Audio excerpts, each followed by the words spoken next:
Good evening, and welcome to the Code Talk Evening Show, the Solutions Only podcast. And I'm glad that you guys can get here and come join.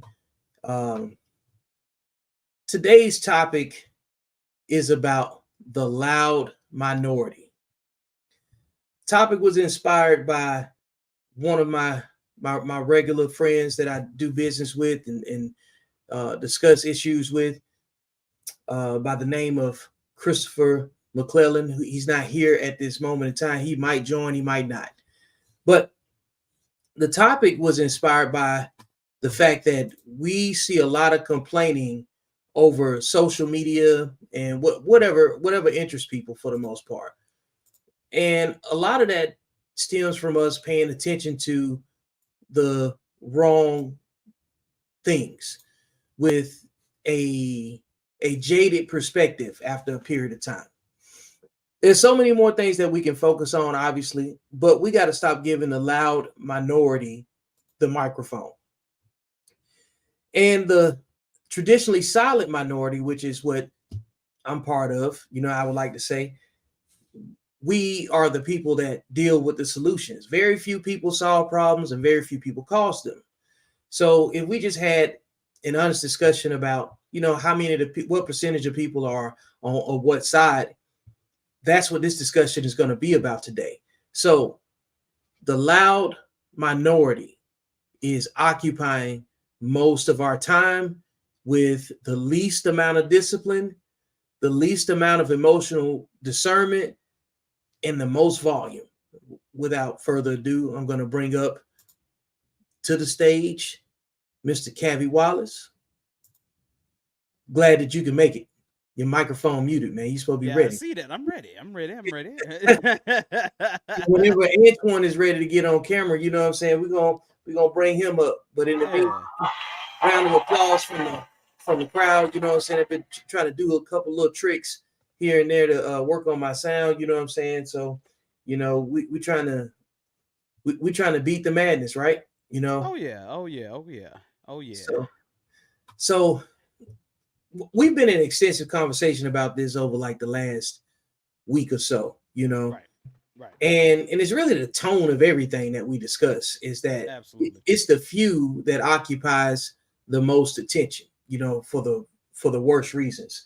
So give me your take on what this topic is supposed to produce tonight, and we're gonna just jump right in the bag, bro.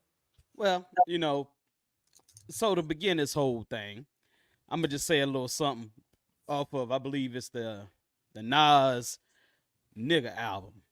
Yeah, the Mm-hmm. song Project Roach. Some of y'all gonna know what I'm talking about. Some of y'all ain't gonna know what I'm talking about. But I memorized it, a while back and said it is absolutely silly and unproductive to have a funeral for the word nigga. When the actions continue, we need to have a moment of resurrection, brothers and sisters, not a funeral for the word niggas. Cause niggas don't die.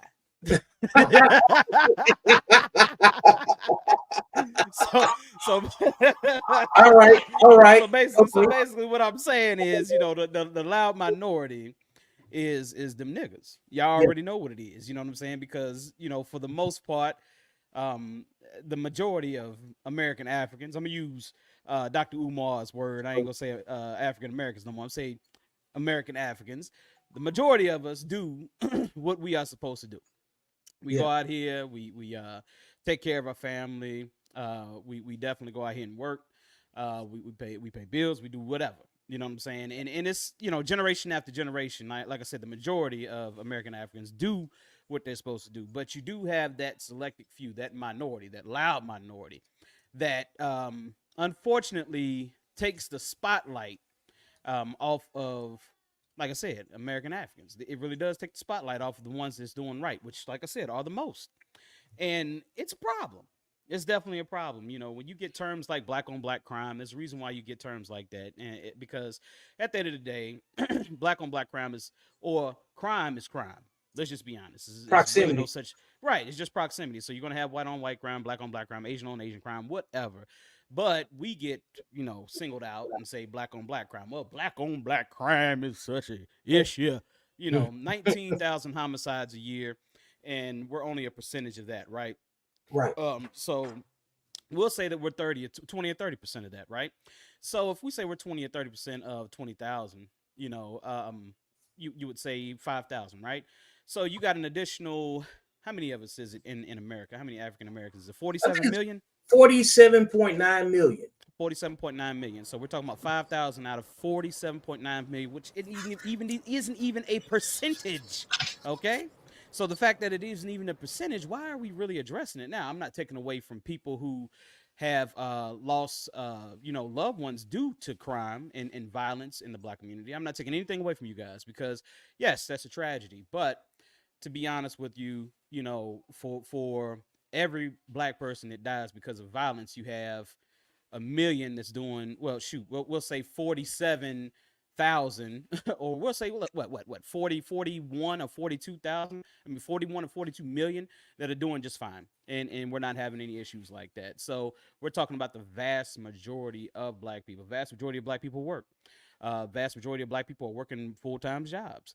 Vast majority of Black kids are graduating high school at high rates. So what I'm saying is like you have this very low minority that don't do right. To give you an example of what I went through the other week, I think I told you about this, Vic. My boy wanted to go to the Salem Fair. Okay, he's 16 years old, and we've been having some problems here with violence, amongst young people. So what happens with that is as a parent, we have it in the back of our mind that okay, I'm gonna let my son go out here and enjoy the fair, but in the back of your mind, you're like, okay, one of these little Negroes gonna bring a gun in here and do some crazy shit because over the years that's happened. You know what I'm saying? So unfortunately, I was talking to my son. I was like, hey man, maybe we shouldn't go to the Salem Fair this year, or maybe we should go in the daytime. And he says to me, he says, well, it's not all of us. It's a very selective few that bring guns and cause issues. So we can't go to the Salem Fair when we want to go because they're doing stupid stuff. And it brought a light to my head. I'm like, hey, you know what? You're right. You're right. Out of 5,000 students that may go to that fair, you might have one or two that have a gun, but that one or two ruin the whole experience, right? Yep. That's who we're worried about as parents, that one or two. So that's a very loud minority, and it's a heavy minority because It's a most kids deadly don't. minority. Right. Most kids don't carry guns. Most kids don't carry knives. Most kids aren't going out there to the fair to kill anybody. But you do have those one or two that you have to worry about.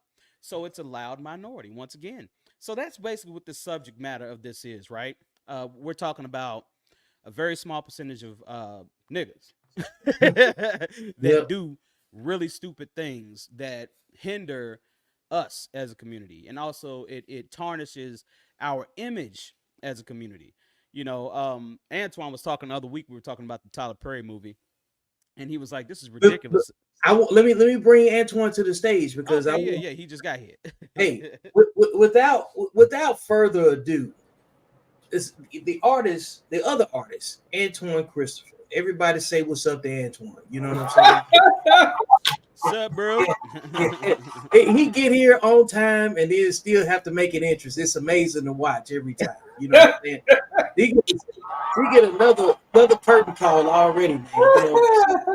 It starts out on a curtain call. So without further ado, I'll let you two gentlemen, broach this conversation even more because I like the fact that you was about to talk about the Tyler Perry piece when Antoine did a great job of highlighting, like what we should be discussing, instead of the what we're being uh, sold and what's being advertised. And there's so many other people that fit the African American demographic or whatever, the foundational Black American, whatever you want to call it, that operate in excellence at all times and that functions in a higher energy than the low frequency stuff that we get so much attention for. So, Antoine, you go ahead and dive in because I already know that you was listening already. Yeah, I mean, Cavi had it. He said a lot, and it's true. But you guys got to remember. I mean, you have to remember that all that shit sells. makes money. We already sold out because we keep talking about it on every YouTube channel, and it, you know, we keep regurgitating that ratchet shit, and you know, like weaves, and we're the ones we sold out already. We make money on it. Sex sells, you know, dysfunction sells, makes great topping points. You want views and likes, what are you going to talk about? You ain't going to talk about love and coming together and kumbaya and all that shit. It doesn't make money. So we're already selling out as a community, right? Or what's left of the community, I would say. Mm-hmm. So, and it's sad. It really is sad. Now you talk about the Tyler Perrys, right? You have the Tyler Perrys that make movies of putting us in that kind of light. You cannot blame other races that look at us and say that's how we are, even if we're a small minority that does it. Right. Absolutely. At least that's how I see it, because that's what's promoted. That's what we make money on. You know, turning the gun sideways. We're always either running from the cops or fighting with the cops. We're either our women are either have a hard face. Our women either have a hard face, or the black one is the dark black one is the ratchet talk loud, and the light skinned one is the feminine soft. I mean, we goes on like if watermelon is always at our dinner table. All the shit that Tyler Perry puts out.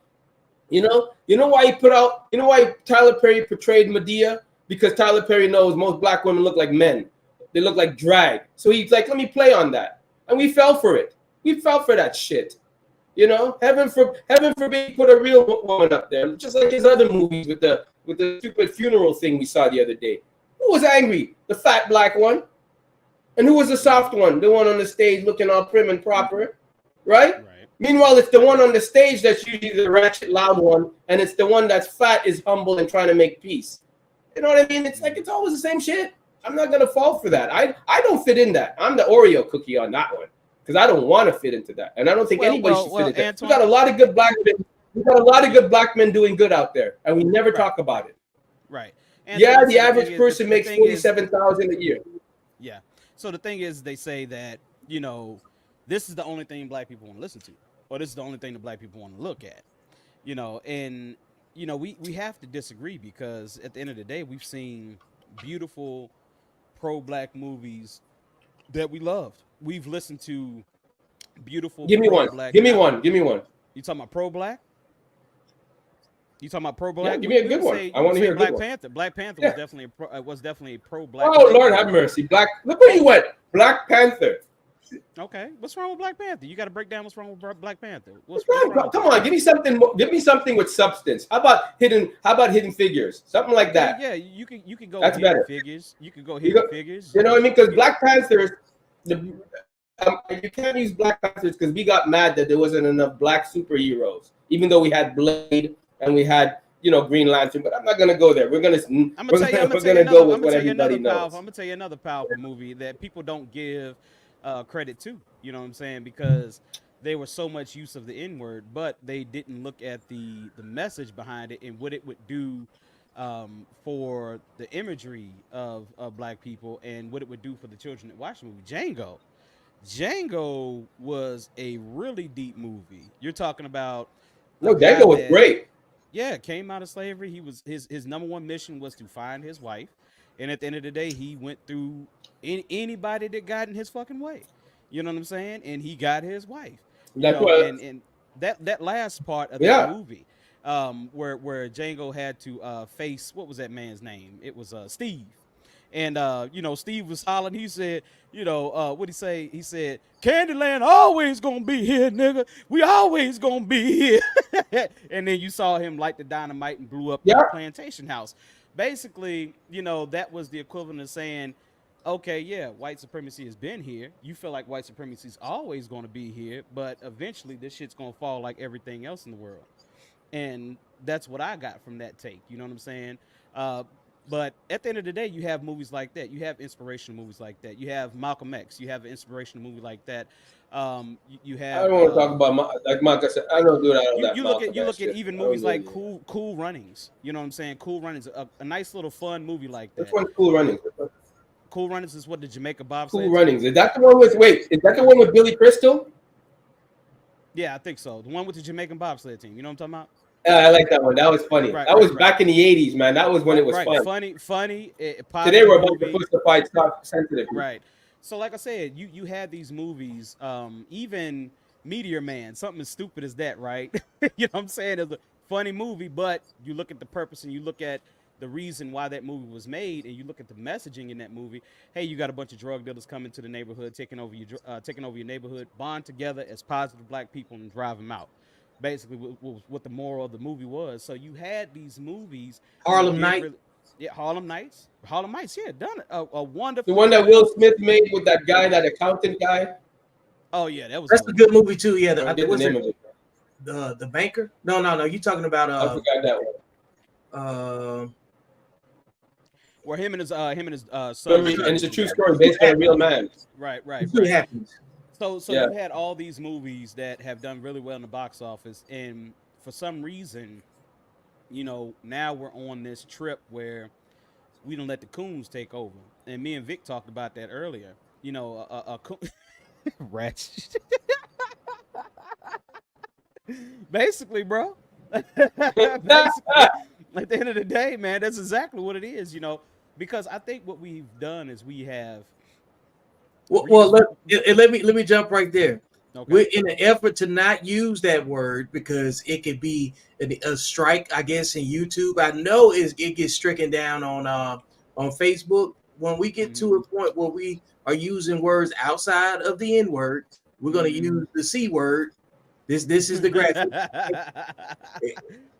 so those people What's that the C represent word? Wait a that minute. What's the C word? What's the C word? coon, man. Oh. I don't think it's gonna get. I don't think it's gonna get struck down. I don't want it to, but you know what I'm saying. Yeah, But but I don't think it. But like I said, so here's the thing. Those people that we call that, we have to redefine that. We have to redefine that because I think we got the wrong people when we're talking about those type of people, because we look at people like we look at people that are highly intelligent, that speak properly, all these different things, and we look at them as that word. And to be honest with you, That's sad, eh? Isn't that sad that a black person can do really well and then they do well, speak well, articulate, doing great for themselves, doing their part, and they're like a sellout. yep. And at the end of the day, it's like I told Vic, those type of people, have done nothing to hinder black people in any way. You know what I'm saying? Even the black community in any way. They have done nothing to hinder that. So the thing is that what have we seen that really hinder us as a people?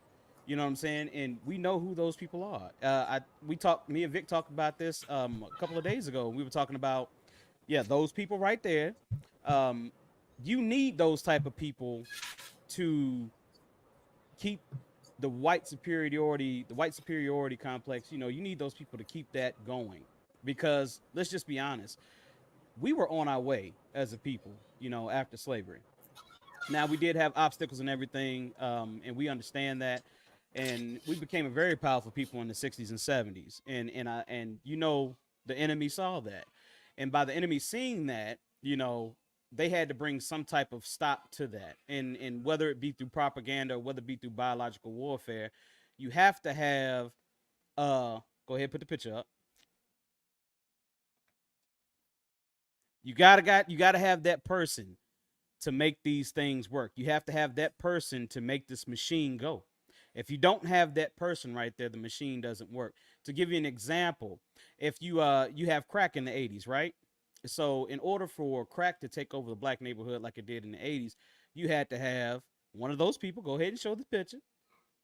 You had to have one of these people to sell that biological weapon to their own people and destroy their own community. If that person doesn't exist, then the biological warfare never takes place, and we're still on a movement to rise. You know what I'm saying? We still have our families intact for the most part, all that good stuff. So at the end of the day, you have to have those type of people. You could take this back. Yeah, you could take this all the way back to slavery. You could take it back to when you had field hens, and I they ain't got going that together. far back, by the way. Well, we're going to go that far because we got to go that far. You'll go back to that and you'll say, well, we had slaves. Man, how long are we gonna milk that? How long are we gonna milk that card? How long are we gonna milk that card? I'm just curious. Like, how long are we gonna milk it? Because you know, you can only drink it for so long. Listen right? to the point. Listen to the point before you respond, brother. What I'm saying is that you had people that wanted to revolt. For a long time, there was this idea that black folk just sat there in slavery and never wanted to revolt. Black people wanted to revolt all the time. But you had this, go ahead and put the picture up. You had these type of individuals right here that would warn master and would warn the people who ran that plantation. And they would say, hey, they're going to revolt tonight. You guys need to be on guard, or you guys need to go out there and hang a couple. And that's what Django was about. That was what Django's about. Right. Yep. So at the end of the day, bro, if you go back to that, you can see that those people, them C words, was back there selling black people out. So the C words aren't the people that go out here, get an education, speak properly, and live a righteous life. That's not a C word. A C word is the people, the destructive people, the people that destroy the community, the ones that set us back are the ones that hurt people. Like that's the whole point of the conversation. We're not trying to milk that conversation anymore. That's dead. Don't even default to that anymore. Right. We're putting the focus on the people that actually do the damage that makes it so hard for us to have positive representation. Because the minute that we get a couple of steps ahead, then just like you have a problem with the Tyler Perry films, you know what I'm saying? Like, then you feel like that sets us back. But Jason Whitlock, Stephen A. Smith, they're not the problem with the community. No. You know what I'm saying? Candace Owens is not the problem with the community. Absolutely it's the not. people that hurt the people in their own community. You know what I'm saying? That's what we're highlighting. So you got to be, this is a sensitive subject. I don't need you to jump in and like, we got to really let people complete their thoughts. You know what I'm saying? Because this is the loud minority. See, like when you jump in and interrupt on something like that, we become destructive to each other. We can't complete the thought. Because we're trying to get over the hump of this, because so many people are so easily triggered by whatever default assessments they already got in their head. Then we just continue to cycle because we're not having an intelligent discussion about where do we put the destructive people in our community? Right. What box do we put them in? That's not blackness, right? No. That's just terrible behavior. Coonery. These people are not on our side. No. At no point, the people that do politics, they are no different than that person you work with in a supervisory position that you don't like. Right. And you deal with them the same way. Just the same way, like when people wait till presidential election to get mad to say who's racist and who's not. You work for a racist and you won't do anything with that person. Mm-hmm. You work for somebody that don't care about your family's interest or nothing like that. Mm-hmm. But we skip all the way over the people that actually hurt the folks in our community. Right. The people that actually poison the people in our community. Right. That's what we're highlighting. Yeah. That's the problem that you have, because we haven't made a derogatory term for them. And we have unfortunately glorified them. And this is what they are. They are the C word, the people who sell you out, the people who destroy your community, the people who destroy the minds of your women, the people that destroy the minds of your men. These are the people who broke up the community. These are the people who broke up the village. Those C words, they are the ones that do that. So we have to make up like I said, some type of term, and we're going to use that term that we've been using, the things that they've been calling the prim and proper black people. That's not blackness. For some reason, you know what I'm saying? Like I said, we look at those people and we say, well, they're the ones that, we don't relate to. Well, why do you relate to a person that goes out here and sells dope and gets thousands of people strung out on dope in your community? Now you got fiends and stuff like that walking up and down your street, and you got a bunch of theft. Now you got violence in your community. All these things all stemming from, people out here selling dope. So they're the real C words. They're the real ones, man. At the end, those real people. They're the real ones. We have to stop glorifying those people because it's done nothing for us. I mean, think about you talk about a women a whole lot, Antoine, and what you think they appreciate in a man, and it seems to be this thug type of street dude, right? And to a point, you have a point because I've heard it come out of our women's mouths themselves. They say, "Well, I like thugs, or I like me a street dude." And the thing is that yeah, I mean it's come out their mouths themselves. You know what I'm saying? And unfortunately, that has been sold to them. It's been sold to them in a lot of different ways. It's been sold to them in music. If you look at Destiny's Child, Soldier, Man, soldier. listen to that. Listen to that. Yeah, You know what I'm it- saying? look, Yeah, uh, yeah. Or you take Aaliyah's back in one piece. Aaliyah and DMX. That's a prim and proper woman that is infatuated and in love with a thug. You know what I'm saying? So I would say during those '90s and early 2000s, that's when you really saw the push or the propaganda for black women to, start kind of being attracted to the wrong type of man. You know what I'm saying? That they're really attracted to the wrong type of man. Prior to that, you wouldn't see that. You wasn't seeing that in the '60s and '70s. It wasn't a lot of black women looking for no pimp or no hustler, nothing like that. They look down on them type of cats. Would you agree with that, Antoine?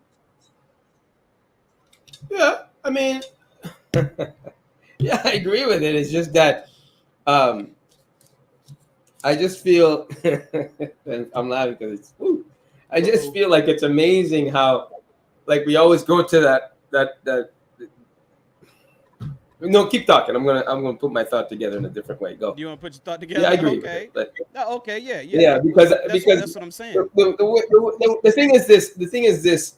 We keep giving ourselves excuses for the asinine shit we do, and I'm tired of it, dude. Okay. I'm just saying we are our own worst enemies, right? We think about other people looking at us and talking about us like that when we are the ones promoting it and giving them a reason to talk.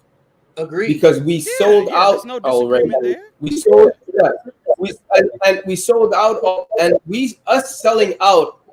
Okay, us selling out and promoting that shit and making money off that shit, only to turn around and says, white supremacy exists. White supremacy exists because we keep it around. We keep it around by our actions. I'm agreeing with you. I'm agreeing with you, right? Listen, me personally, I don't experience any of that shit because that's not my crowd. It's not where I associate myself, and I don't see that first. I don't see that first when I'm doing business. I don't see it first, so I don't give off that vibe. There is something called a vibe you can give somebody, like when you walk down the street and you see a hard-faced guy. You don't exactly want to say, "What's up, brother?" Right? You want to just okay, keep walking. Yeah, so if you give off that vibe, you can't expect not to have it in return. And I'm on the other side saying, okay, so how do we fix that? Well, we fix it by not talking about it, not promoting it, not how long are you going to talk about black women's attitude before you realize they don't get it? Like, they're not going to get it. Or black men ain't shit. That's the ones you attract. Like, we're doing great out here. I cannot believe, I could tell you tons of good stories.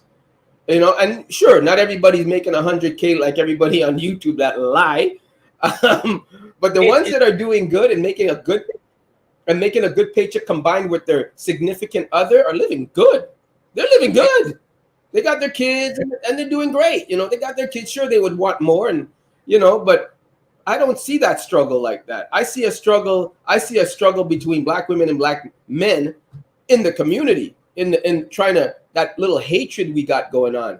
But that's a little small group that black people look to promote, when really we're coming together over here quite well.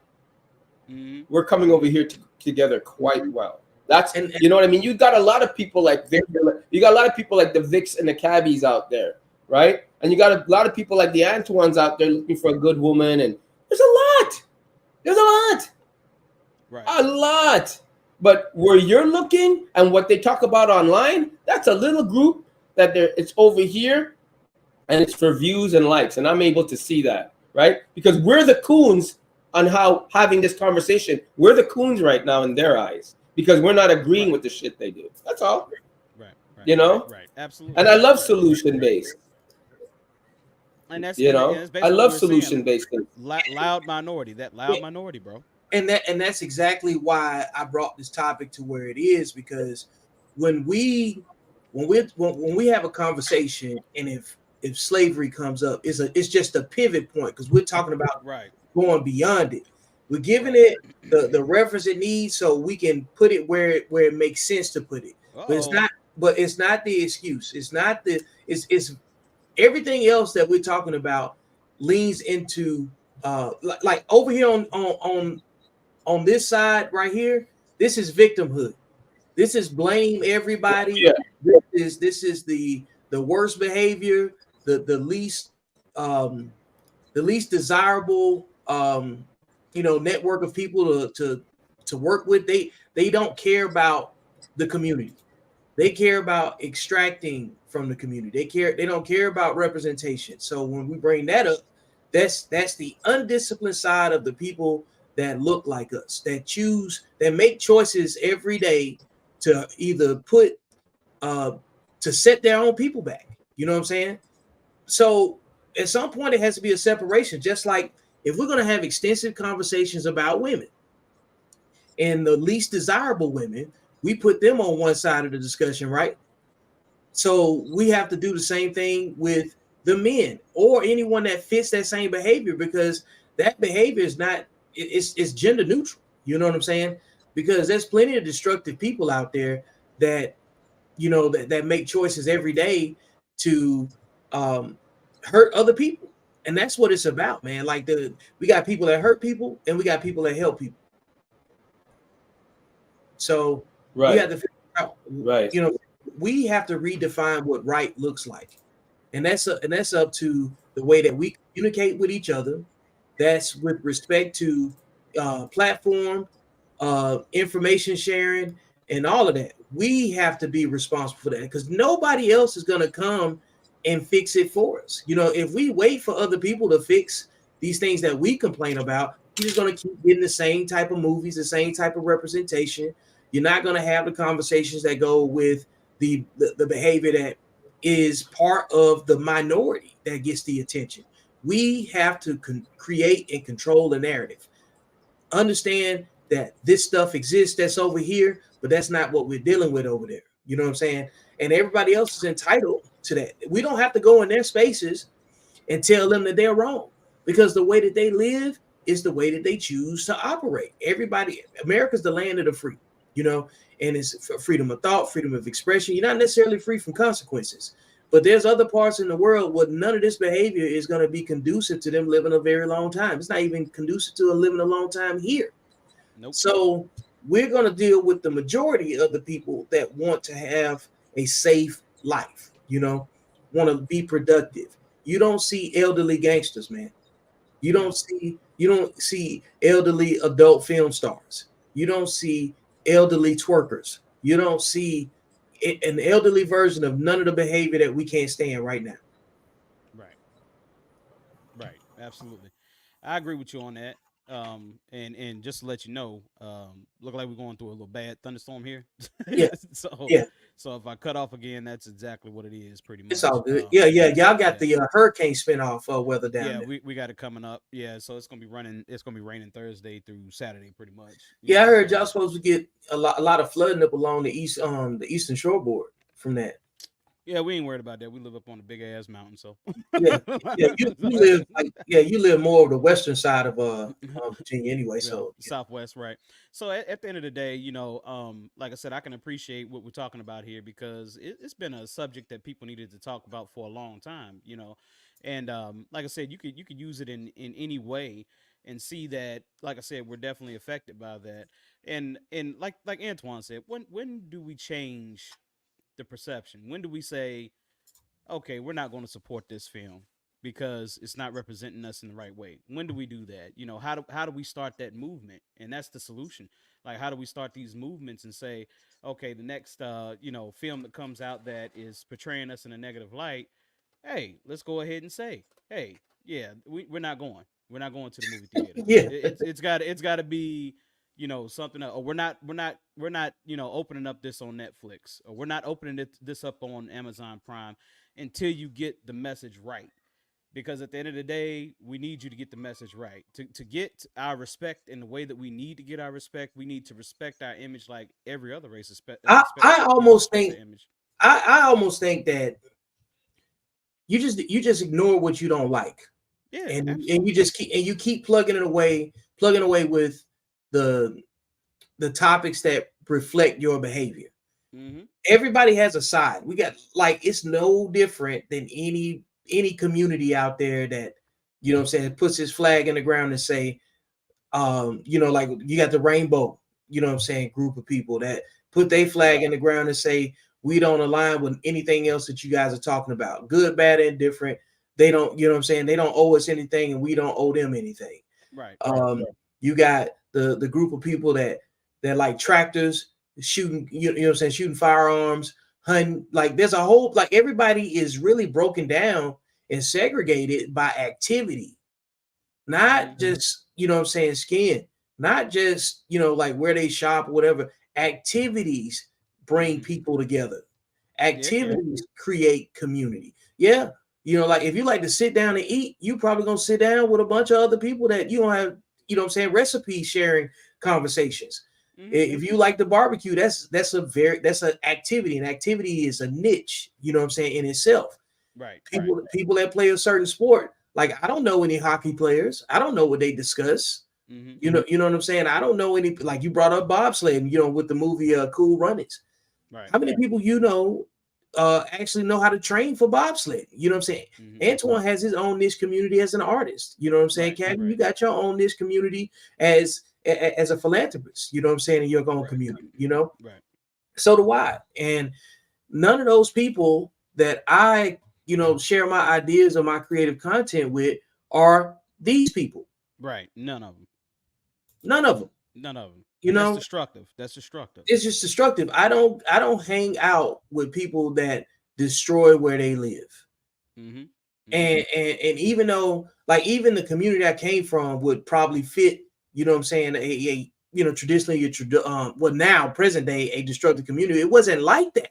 We used to have No. fun in the projects. When you say Yeah. you're going to the projects, we're going to go have a good time, because Right. all of our cousins, a close-knit community that's all over there. It's not like that anymore, and we got to Hmm. be honest about that.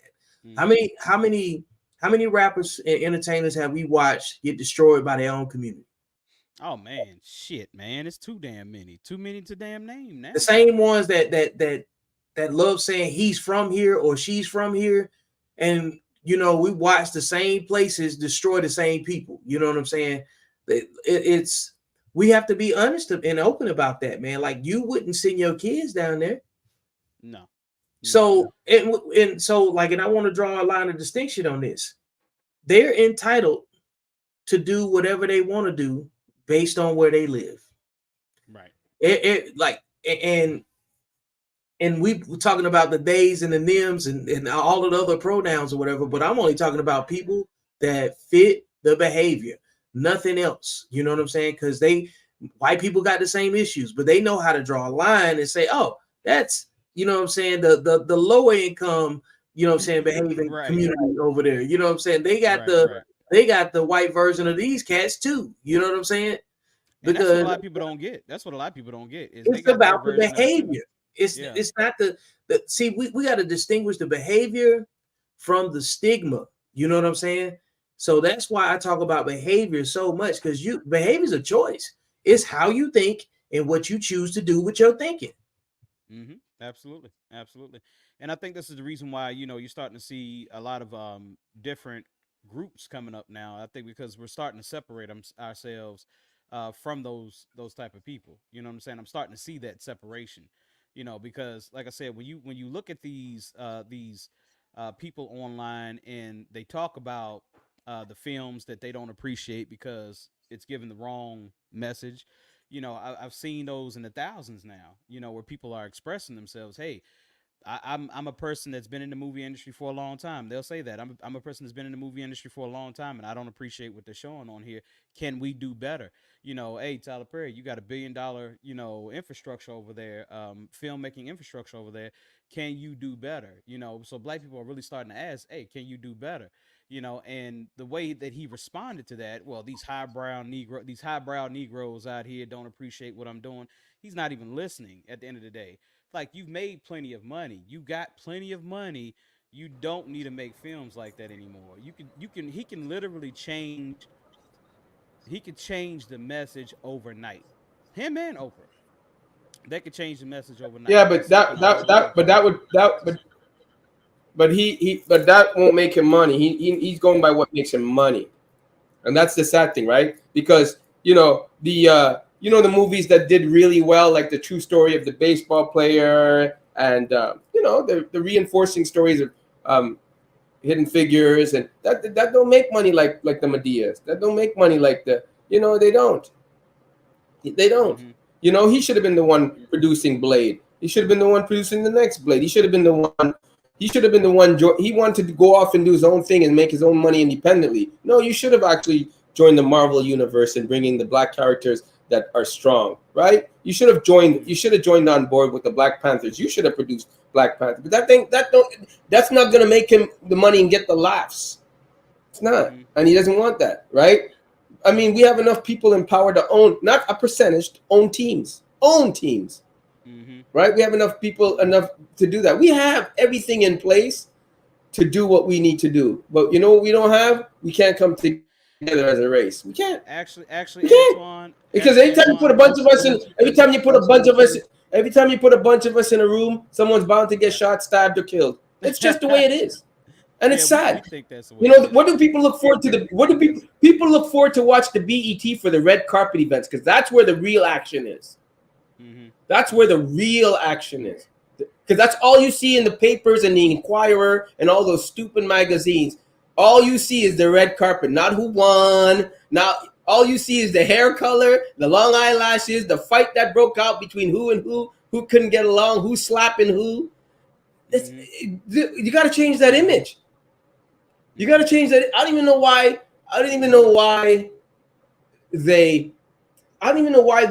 Well, I do know why, but I don't even know how they would change that because in order to change that, you'd have to tell them what to do. Like, this is what you're gonna do. This is the rules. This is the rules that's set forth. This is how it's gonna be. You're gonna conduct yourself like this, but heaven forbid you do that. And that's unfortunate. Right. Because you can't tell us nothing. I get it. So to give you, I like to bring up statistics and things like that, right? So you just said that, making a positive movie about black people or African American people, that wouldn't do well. Make sure you share your screen if you got some data to pull up too. Okay, all right. So you said that wouldn't make a whole lot of money, okay? So I didn't say it would make a whole lot of money. It's not what really makes money. Okay, now hold that thought. Now I'm going to present my screen to you, right? So let's see here. So this is the highest grossing Madea movie. Madea Goes to Jail, and it made $90 million. Okay, so that's what it made in 2009. That is Tyler Perry's highest grossing movie. All right.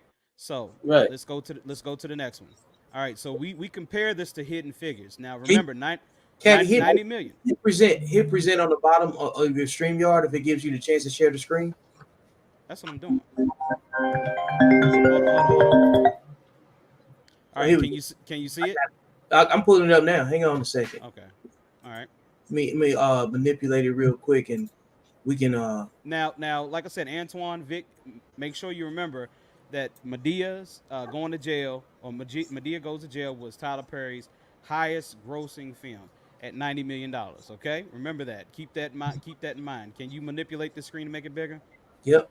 All right, this is Hidden Figures. All right, Antoine, look at Hidden Figures. Tell me how much it made.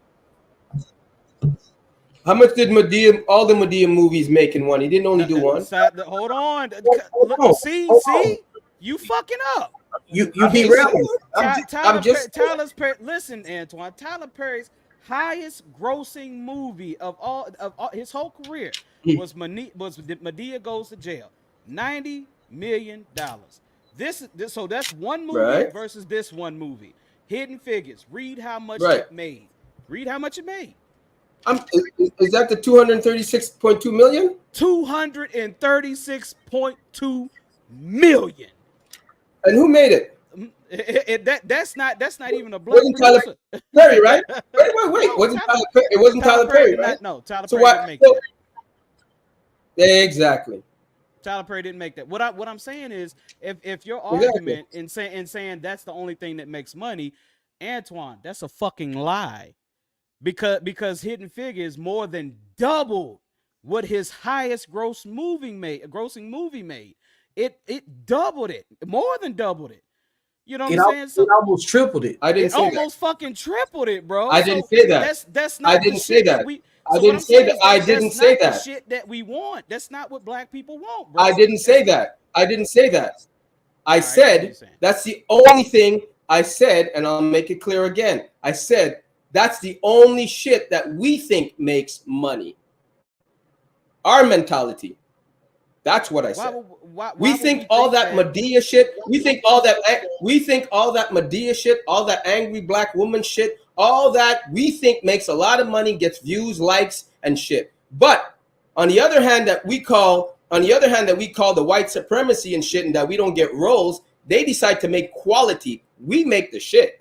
They make the quality. It's not. That's It's the not difference. it's not really a we per se. You know what I'm saying? This is one individual. You know what I mean? I'm generally that's kind of speaking. doing that. You know what I'm saying? Present that screen that I just put up, Vic. All right, so this is Black Panther. Now, of course, this is Marvel. You know what I'm saying? This is $1.3 billion for Black excellence. Yeah, of course. For Marvel. Black excellence. And I know you remember. I know Dude, you remember. what we say? Dude, weren't we the ones to say there wasn't any? It's funny how Hollywood failed us for not making any black superheroes. Weren't we the ones to preach that? Yeah, we definitely did appreciate it. And we got the answer. Yeah, and meanwhile you got Black Panther, right? And meanwhile you got Blade that did really good, right? But we didn't preach about that. Okay, so we went again. We went outside of what we went outside to the talking point of what we do good all the time, dude. It's like all the shit in time. Like there is black characters, there is good black movies that make money, but because it was the white people that make it, we don't talk about it. Yeah, because we say they don't do enough. The next one, Vic, present the next one here. So this is 42. You keep bringing up the Jackie Robinson movie. Still, once again, 97.5. Still beats Medea's. Still beats Tyler Perry's highest grossing movie, bro. Still beats it. Yeah. And so you have a point.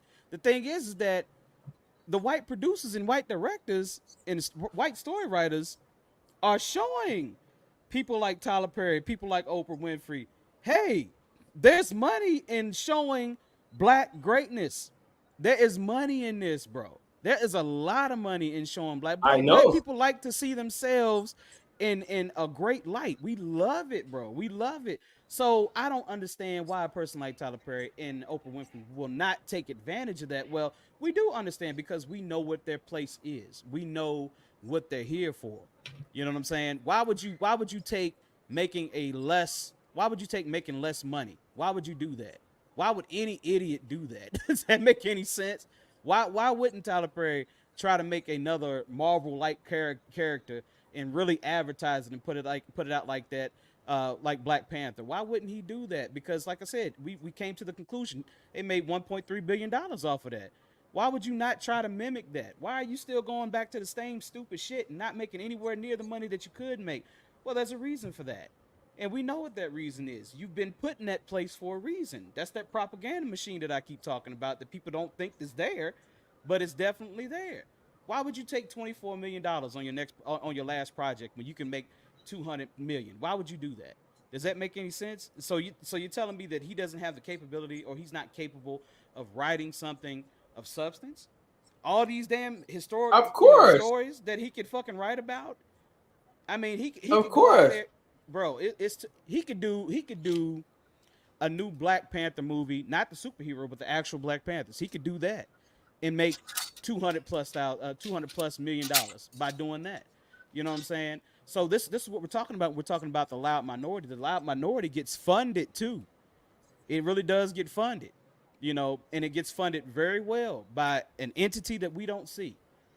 the, because the sexy reds, the Drakes, anybody making that type of content that is popular for mainstream media, right, I get it. right, Because like when you look at it, it's like how and I know there's always been artists from other countries that have garnered, like media attention because that's part of the, like the imagery, right? Like the Beatles, the mm-hmm. you name it, it's always existed. But then you get some people that's just so overt, and you're like, what is that? Right, And and then it sells, and then it makes money, and it has an audience, and then that's when either one or two things, and both might be true. Is an industry plan, or you're getting old. yeah, So and both of those can exist at the same time because like there's never been a generation of adults that look back and didn't have something negative to say. They talk crazy about Ray Charles. They said you're mixing, what I'm saying, gospel music and secular music. There's always been a generation of people that see conflict and find a way to get a niche where they can still, what I'm saying, be their most creative self and sell a product. That's never Right. going anywhere. Like Ray Charles was a great movie. That's another great one to add to the Yeah, list. yeah, Right. yeah. I wish Ray, we would have done it, but great now movie let's to see, add to the let's see how list. much it made. Hold on, let me yeah, look it pull it up. up. I'm gonna pull this up and see how much Ray made. Yeah, because one, That's bro, another, and that even got recognized with an Oscar, best actor. I think he won for that, Mm-hmm.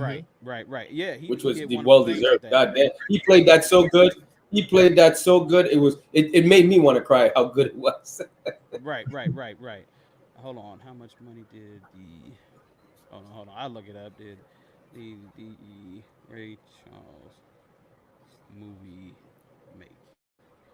How much money did the Ray Charles movie make? Okay, here we go. All right, so I'm gonna go ahead and share my screen once again. I mean, this right here is proving a lot right here for the people who are watching, and it says to you that black people aren't into the ratchet shit that people say that we are into. You know what I'm saying? Like we actually appreciate, black genius. You know what I'm saying? I mean, 124 million dollars, dude. Once again, crushing Tyler Perry's, toxic films that he makes. You know what I'm saying? What Vic calls that trauma bond material.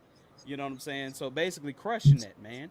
And it's crazy. Like I'm gonna share another thing with you right here. And Yeah, because this needs to be seen too. And in music, you always hear people say, well, ratchet music is what black people like. This is what they want. Go ahead and share that, Vic. Do you see that? With over 20 million copies sold worldwide, The Miseducation of Lauryn Hill is among the best-selling albums of all times.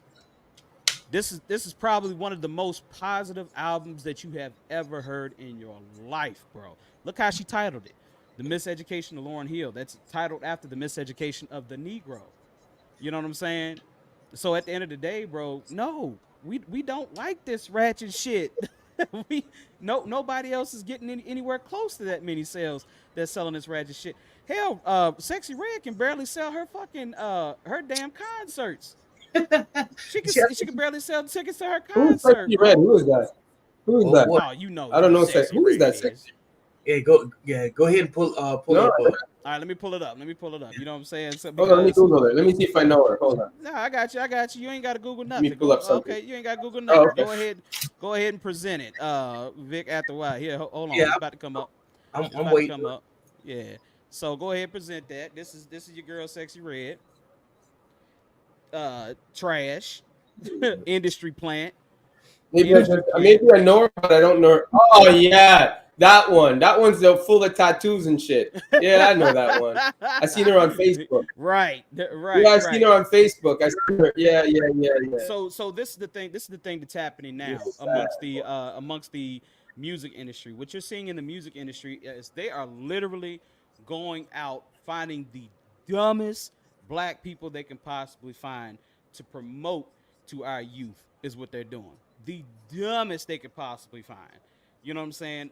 At this point, the art itself in hip hop, we can no longer call it hip hop. We have to call it weaponized material because at the end of the day, now you're seeing so many young black artists, so many young black rap artists being gunned down for dumb shit. I'm talking about for dumb shit. We just had Julio Julio, whatever his name was, got gunned down. It was so crazy. The dude that got arrested used his mama's car. Used his mama's car. Used his mama's car. In his 2008 Impala. But hey, he did the job. Do what? He did it well. Shit. Do what? Man, yeah. He used the car to do what? To shoot up Julio, because Julio, what he did as for music video. Great. You need to pull up a picture of Julio to give Antoine a reference. Yeah. Let me give you an idea what this guy looked like. Yeah. So, all right, hold on. Let me look it up. Julio. Walk him through it.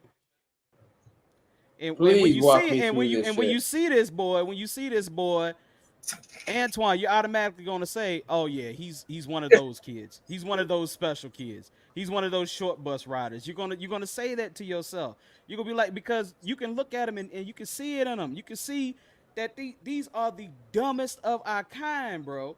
That they are putting up. These are the dumbest of our kind that they are promoting, bro. Do you see this? You see that, boy? Oh, I mean, yeah. Yeah. So at the end of the day, this is Julio. What he did is he was one of these dummies that did all this drill music and stuff out here. And in drill music, what they do is it's one gang versus another gang, and they talk shit to each other. So they'll get on a track, and they'll say, "We're gonna find you next week and blow your head off." And the other one will get on a track and say the same thing. Eventually, someone will get killed, and then when someone gets killed, they have a funeral, and at the funeral gets shot up usually, or if the funeral doesn't get shot up, then one of these individuals will go to the damn cemetery where they buried one of these kids, and they will go shoot a music video at a cemetery, bro. At a cemetery. Are you listening to me, Antoine? They will go shoot a music video at a cemetery. This is how stupid we have gotten to this point. This is how stupid we have gotten, bro. Could you imagine you dying and someone killed you, and someone goes to your cemetery and shoots a video and says I killed that nigga down there. You know what I'm saying? You can rap about it. Right, rap about it. Yeah. And then crazy. And then be shocked when something happens. Right. Because it's ridiculous. You know. And so can you blame them for our image? No. Yes, no. We can't blame them for anything that they consume. The problem has been this: we haven't spoken out directly because we got this passive, the same thing that, you know, like when we say, how come women don't call other women out? Mm-hmm. This is the behavior that share that Vic. What we got right here? Are you seeing it? Yep. This is a music video of one of his ops. You see the picture right there? That's his op. That's who he killed. And he's out here making a fucking music video, Antoine. At the cemetery. At his cemetery plot. This is why this guy got killed. No, no. Oh, this guy's dead. Yeah, they killed him because he made this video. They killed him because his ops killed him because he made this video. This is how stupid it's gotten, Antoine. This is how dumb it's gotten. This is how dumb these kids have gotten. But this is, once again, we're talking about the loud minority. This is the loud minority. Now, less than 1% of the black kids out here are doing that. But because this kid was doing that, everybody now knows nationwide that there was this dumbass little kid doing that, and he's black. So now the rest of our black kids are looked at like they're just as ignorant as his dumbass. wearing hoodies in 100-degree weather. And be careful with your imagery. Be careful with your imagery. This is what I'm trying to say, Antoine. We have to be careful with our imagery, bro. We really do. It's like Vic just said. Yeah, the ones that associate with that have to be careful. The majority don't have to worry about that shit because they don't fool around with that. They don't have to worry about it. But it's like yeah, Vic said. That's what I'm trying to say. Like that's such a world that's separate from the people. You know who what's important? The people behind all that shit, right? But that's a world that's so on its own that personally, look at me. I didn't even know about that. I didn't even know about which one was Sexy Red. Now that I'd seen her, I say, oh yeah, I know that face, but I didn't know her name. It's like It's not your people that are doing good. No, it's the No, loud. but people that are doing good don't look at that. Yeah, people that are doing well and are established and working their way up. And I'm even talking about the ones that make 47K. They're busy working and making money and doing their thing and bettering themselves. Nobody really goes home and puts a video on looking like that. I mean, it's like, even when, and I'm going to be honest with you, when something like that happens, I'm like, I'm not following that. That comes on the news. I'm like, not interested, whatever. Yep. And that's the thing, right? Most people, like you said, are just hardworking people trying to do the right thing, and they're not trying to hurt other people along the course of their journey in doing so. But this is the loud minority that hijacks the image of blackness. Right. You know what I'm saying? It makes it difficult for people with a well thought out, critically discussed opinion to cut through the madness. And those are the people that trigger derailing conversations. They don't add any value to a solution based discussion. You know what I'm saying?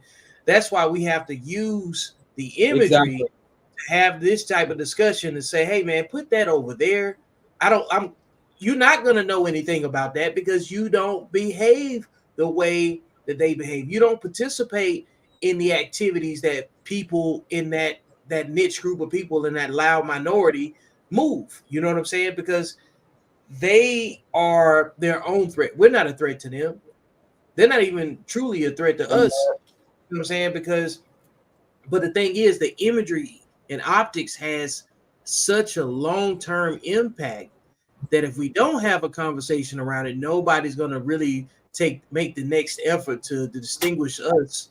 You know what I'm saying? To distinguish people that behave, distinguish people by behavior. You know what I'm saying? That's why we've been sitting back just taking it like you just said, Antoine. I don't pay that any attention, but you have to maintain some level of situational awareness around it. You know what I'm saying? Because especially guys like Kevin, he's got kids that's in high school. You know what I'm saying? There you go. So even if he doesn't pay any attention, his kids are around it. So if he's not paying any attention, he's doing himself a disservice by being disconnected. I have to. And see, that's what I'm saying. Like, Antoine, I get where you're at right now, and I get what space you're at right now. You don't have any kids yet, and praying that you do, because you're a good brother and you need to reproduce, because we got too many dummies reproducing. We need intelligent people like yourself to reproduce. I hope that Vic one day might say, hey, I'm gonna go ahead. Nah. You said nah. But anyway, you really do have to pay attention to like what these young people are rapping about, what they're talking about, because young people are impressionable. And I'm gonna tell you to what extent they are impressionable. You have government right now trying to literally ban TikTok because of the propaganda that's been flowing around on TikTok. They're trying to get rid of TikTok completely. They're trying to get rid of TikTok. So because kids are impressionable. Can't blame them. That's some serious shit out there. It is. Can't blame them. So when you have stupid things like that, you have stupid things like, Sexy Red and Fuck My Baby Daddy. That's the song that she made, Antoine. The song name is Fuck My Baby Daddy. That's the song. Look, pull up this chick between 10 or something. Ooh, boy. There was an Oakland artist that was she's the female version of Julio. You know what I'm saying? Had a situation like, I think it was like Tan to God, TANDAGOD. Check that out real quick. Pull that up. Tan to God. So you talking about bring up what you want to bring up her picture? Yeah, you can just pull up the picture right away. You know what I'm saying? Okay. Because I've seen a couple of videos and I'll speak on that from what I saw. All right, this is Tan to God right here. Hold on. This is her. And yeah. Listen to these ridiculous names. Bro. Right. Can't make it up. Can't make it up, dude. Can't make it up. So at the end of the day, that's Tan to God right there. Okay. So what you need to take away from this, right, She was an artist that was recently pew, pew, you know what I'm saying? Yeah. She caught some of that smoke, you know what I'm saying? And what's crazy is if you a bit further in there, you'll see that she beat a charge or got off for doing the same thing Mm-hmm. to her ex-boyfriend, Right. and then Right. put him on the album cover looking like it took a picture that she had with him and photoshopped the backwood, so she was Mm-hmm. smoking on her ex. Oh my. Right. Right. And now she got wiped out a couple weeks ago. You know what I'm Right. saying? Right. So it's Are you not lit. serious? Can't Yeah. make it up. Yeah. Antoine, it cannot make this stuff up. This is why I say it's about the behavior. Remember when I said feminism is thug life for women? That's what I was talking about. Mm-hmm. Mm-hmm. Because they could do what the men do. It's an equal playing field. You know, there's men and women on both sides of the undisciplined community that are not exempt from using Right. to get, Right. you know what I'm saying, whatever they want to Yeah. man. They care about clout, man. They are serious clout chasers, and nothing says clout chasing like rapping at the cemetery and filming a music video. Right. Right. Absolutely not nothing. Wow. And that's the crazy thing. Like Antoine, like I say, it's gotten so dangerous, bro, that now what you have is you have a whole generation of kids that aren't even from the hood, aren't even from the projects. They're from damn suburbia, and they're getting into this crazy shit. Like you're starting to see kids from suburbia die. All right, so I'm gonna show my screen another time. I love doing this. You can tell I love doing this. I know, that's why So I said, hey, yeah, pull the screen up. You know? yeah, go ahead and show this thing like that. Now here's a list of your murdered hip hop artists. Now I want you to pay attention to the cause of death. Okay. All right. I'm gonna start scrolling. Shooting, shooting, shooting, shooting, shooting, shooting, drive-by, shooting, drive-by shooting, shooting, shooting, shooting, shooting, shooting, shooting, shooting, unspecified violence, shooting, shooting, shooting, stabbing, shooting. Do you see how long this list is, fellas? Yeah. It's I'm still ridiculous. scroll. Wow. I'm still scrolling. I'm still fucking scrolling. Y'all see how long this list is, That's bro? sad, man. You know what's so crazy? These are the same people that say I could never join the military. Right. You might die in combat. You know what I'm saying? But then you you, Look at you that. Right, yeah, right. You have more chances of dying being a rapper than you do a person in the military. No doubt. That's so No sad, doubt. man. Yeah. So that's where That's we so are right sad, now. honestly. That's where we are right now, bro. That's where we are right now. sa- Because anybody that That is so sabotages sad. anybody that sabotages the security environment and the safety environment where they live, like we don't. They ain't but one thing that we can call you. there That's you it. go. There you go. There you go. There you go. So true, man. Them parents that raise them little bastards that do this stuff, they're raising demons, and these kids, right? They're raising demons, bro. They are honestly raising demons at the end of the day, and Demons, is demons right, reproduce with each other, man. You know what I'm yeah. saying? So like, this is learned behavior. This is Abby, learned. how do we fix it? How do you fix it? So the thing is that like I Yeah. said, what we have to do is we I have don't to think it's fixable, but I want to hear what you have to say. no, it's fixable because so Oh, I gotta hear when this. when Donald Trump was causing all these issues online, on Twitter, on Facebook, on Instagram, what did they do to Donald Trump? They banned him. They banned him and they killed his digital image. They completely killed his digital image. So when you have these type of idiots right here doing what they're doing, promoting violence, promoting the over sexualization of young men and women, we as a black people need to come together and make a almost like a caucus and say we're going to put all our money into this and say let's hire some lawyers and start suing these social media platforms. That's the solution. we're going to have to start doing that, and we're going to have to start saying, hey, YouTube, you need to take this shit down because this is promoting violence. You took down Donald Trump because he was promoting violence, did you not? So if he was promoting violence, you took him down. You need to take this shit down because it's promoting violence. You're basically saying that they're the people that's participating in this behavior are radicalizing others. That is correct. Yeah. I kind of agree with that, because just like he's right. I want a realistic one. Go ahead, Antoine. I just want a realistic one, though. That's not gonna happen. That's not. I just said I want a realistic one because that's not gonna happen. So here's the thing. So to say that that's not a realistic thing, that type of thing has actually been done before. It's actually been done before, just in the past. It's something that when we were a stronger people. YouTube bans us all the time. Yeah, YouTube bans shit all the time, bro. Just ban Fresh and Fit.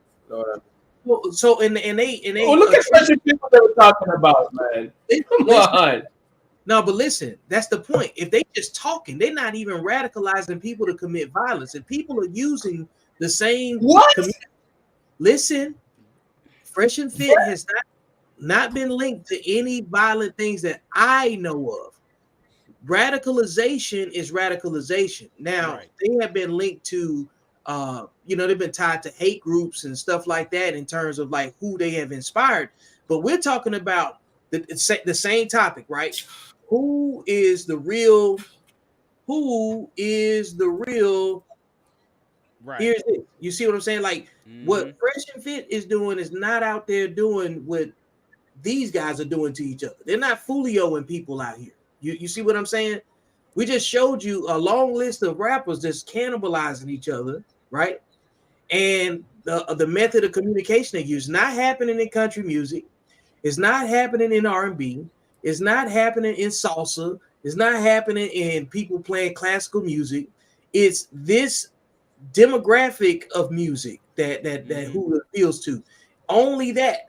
I had never seen people in the street that was competing with Nas or Nas or any other like of our legacy artists that still do that thing, inspiring this type of cannibalism amongst each other. You know what I'm saying? Rap music has always had a taste of violence to it. Even when but there's other genres of music that same thing. Johnny Cash had an album called Cocaine. He said he wanted to shoot a woman down in Reno and watch her die, or a man in Reno and watch her die. It's not but you're not seeing a whole bunch of people running around talking about something. This on Johnny Cash.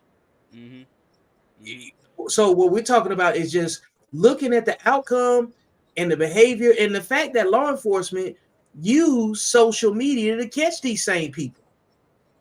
So if it's good enough for law enforcement to use to go catch them, then is that not a big enough of a footprint to bring up the argument that Cavi is talking about?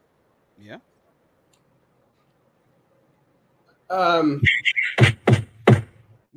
Yeah, I think.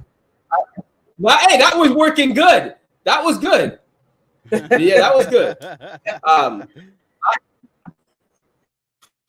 I think that the solution, right, is for pages like channels like ours and a few other that I know when I do watch social media to talk out against the ones that are using it to create content and to make money. Other platforms, other YouTube channels that I think it's time to call out our own and make and make specific videos and talk about specific things that fuel that stereotype, right? Because I talk about it all the time, and I'm not talking about them in a negative way. I'm talking about using what they do to promote what we are not, right, and calling them out for it, right? Today Today, Black people are business people. They're doctors. They're lawyers. How they got there is a story in itself, and no doubt. That's the stuff we should highlight. Right. That's the stuff we should highlight. But I think it's our job, and even that's another reason why I told Vic I wanted to have a channel, is to talk against the Fresh and Fits, the Anton Daniels, the Lapeefs, all that ratchet shit, right? Right. And show that there are black men that can be articulate, have a conversation, bring on women with a conversation that have valid points that do speak out against other women, have no problem doing, but not in a violent way, in a way that No. can't get what's that word there? Canceled. Right, right. We're just having a conversation and saying we don't agree.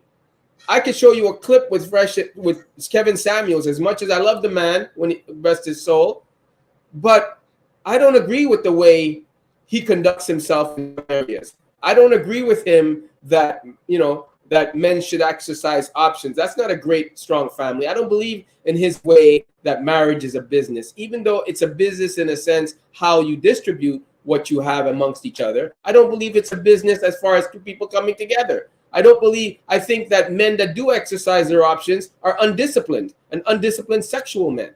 Me personally, right? And I believe that they're not accountable for their own actions. I don't believe that, as great as Anton Daniels is, how he talks negative against black people, I don't agree with that. Yeah, you're talking like that because you have money. But I'm sure when you were coming up and you didn't have money, you ain't no Adonis. And the woman you have is the best woman you can get at the time you got her. Let's be real about that. So yeah, now that you have money, you can attract all the young, hot, sexy, blah, blah, blah.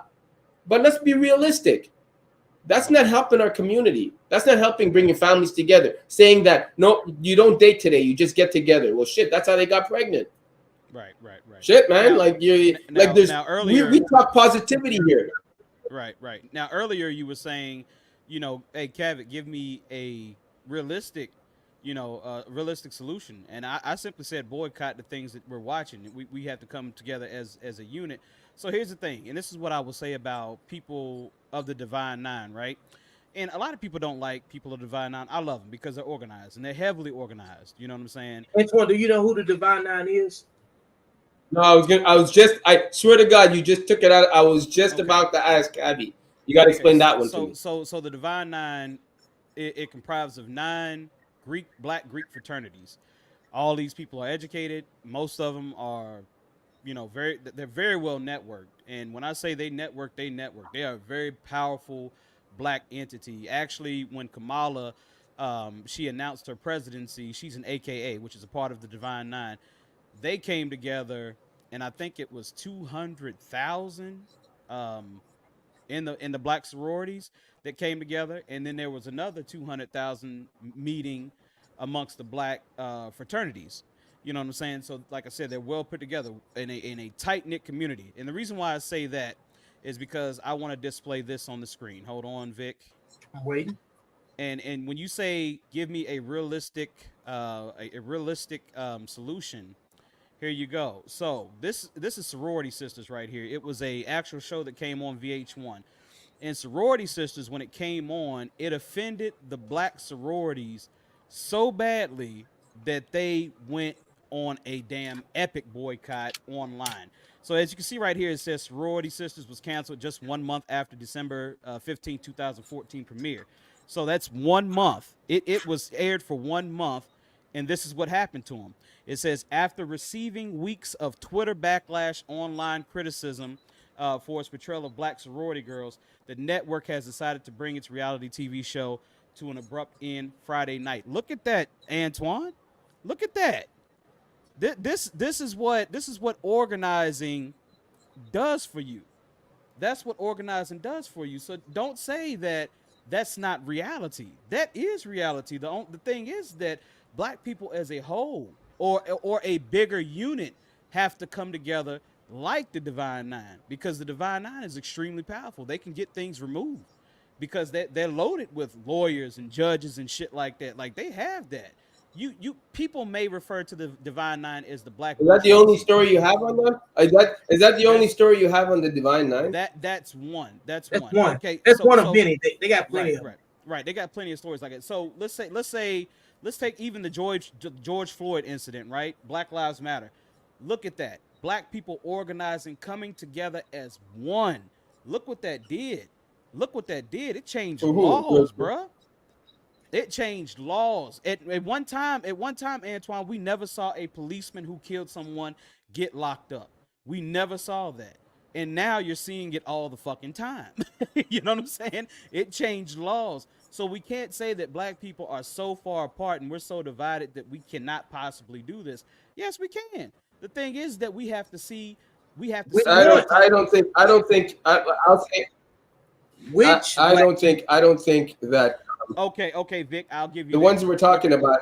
We're talking about a very well disciplined, organized group of black people is what that would be. not these. No, they're the reason why this shit goes on.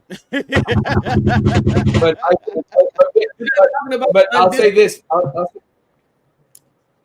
this. I'll say this. I just don't think that there's enough. The Divine Nine is big and has a lot of money behind them probably and can do well, and they probably are doing well. But I think in order for change to come about, not only based on what I said, is it a way to bring change about, the smaller people that listen to this shit have to do their part. Absolutely. They have to. The ones that's the ones that people listen to. That's the ones that will make a bigger impact than the Defined Nine that does one big story and then probably go silent until the next big story comes about where they can cash in on their own, which they rightfully deserve. Right. I just think it's more channels, the smaller ones like us, and that can make a bigger change than Divine Nine, because it's not the elite that listens to YouTube, because they don't have time for that shit.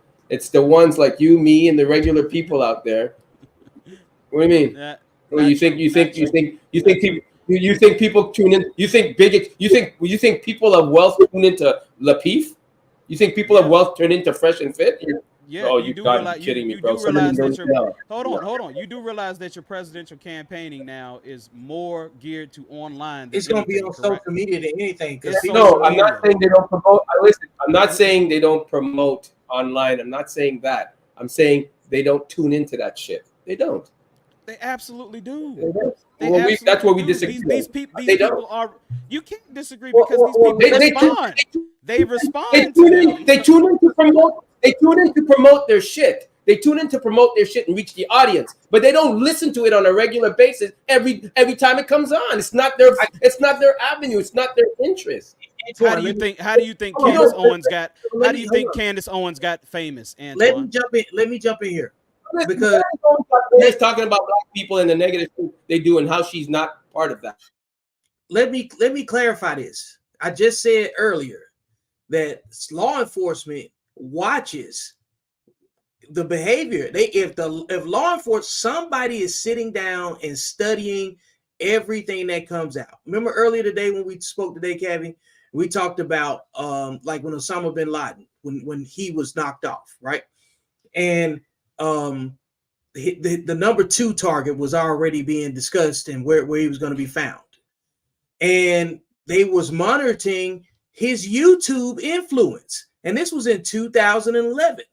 Matter of fact, Kevin, do me a favor. Pull up this book called Agent Storm, and it's by Chris Mortensen. Okay. In this book, this man details how 3 different agencies, the CIA, the MI5, MI6, and PET, which is a Dane intelligence service, were monitoring the next Osama bin Laden. And this is the book. And it is talking about where he was in the time. He's been to Yemen, Western Britain, where you're seeing a lot of radicalization has always been present, taking place right now in the media in protest to what's going on with Israel and all of the other global conflicts that everybody else is paying attention to.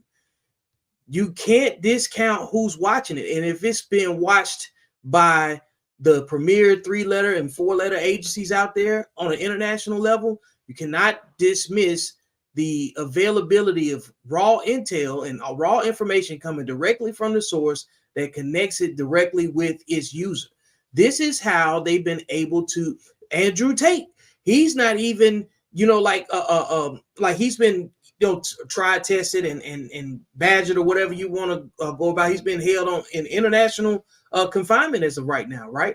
Based on what he's communicating on YouTube. They call it a matrix attack or whatever else, but you can't say that they're not using social media and people's YouTube platforms in order to target them. If it's good enough to use to target them, then they're definitely going to use it to promote. I saw a Kamala Harris ad the other day. As soon as that she swapped out, it was already an ad right on the feed because people can pay for this stuff to send the messaging that they want to send. So if you get the right private money behind you and decide to market yourself, you can pay for visibility. It doesn't take much. Absolutely. You cannot discount the power of the internet when you use it right in the palm of your hand. Right. This stuff is still relatively new. So Antoine, to give you an example, Joe Rogan with his podcast has more viewership than CNN, C-SPAN, MSNBC combined. There are corporations that make more money than countries. There are corporations that make more money than countries' GDP. Walmart makes more money than Finland. Right. Right. At the end of the day, yeah. Private money is what changes everything. It ain't the government. Yeah. You know what I'm saying? I don't think you realize the impact of social media right now, Antoine. It's not your fault. It's just something that you really probably haven't studied much of, and for good reason. If it's not bringing you any money, why study it? I mean, it's a hobby of mine. Yeah. Go ahead. Go ahead. What you were saying, Antoine? Did he freeze?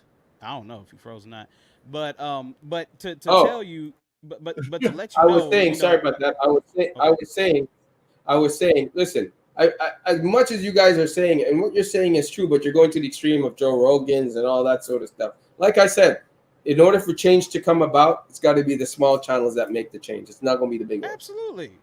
Not. All those channels. And that's exactly.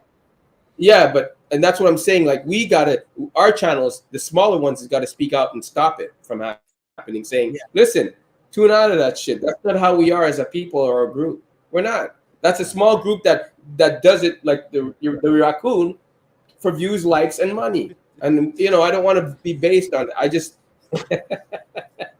hey, Antoine, I'm with you. I'm with you for the ones who are encouraging this black men versus black women thing.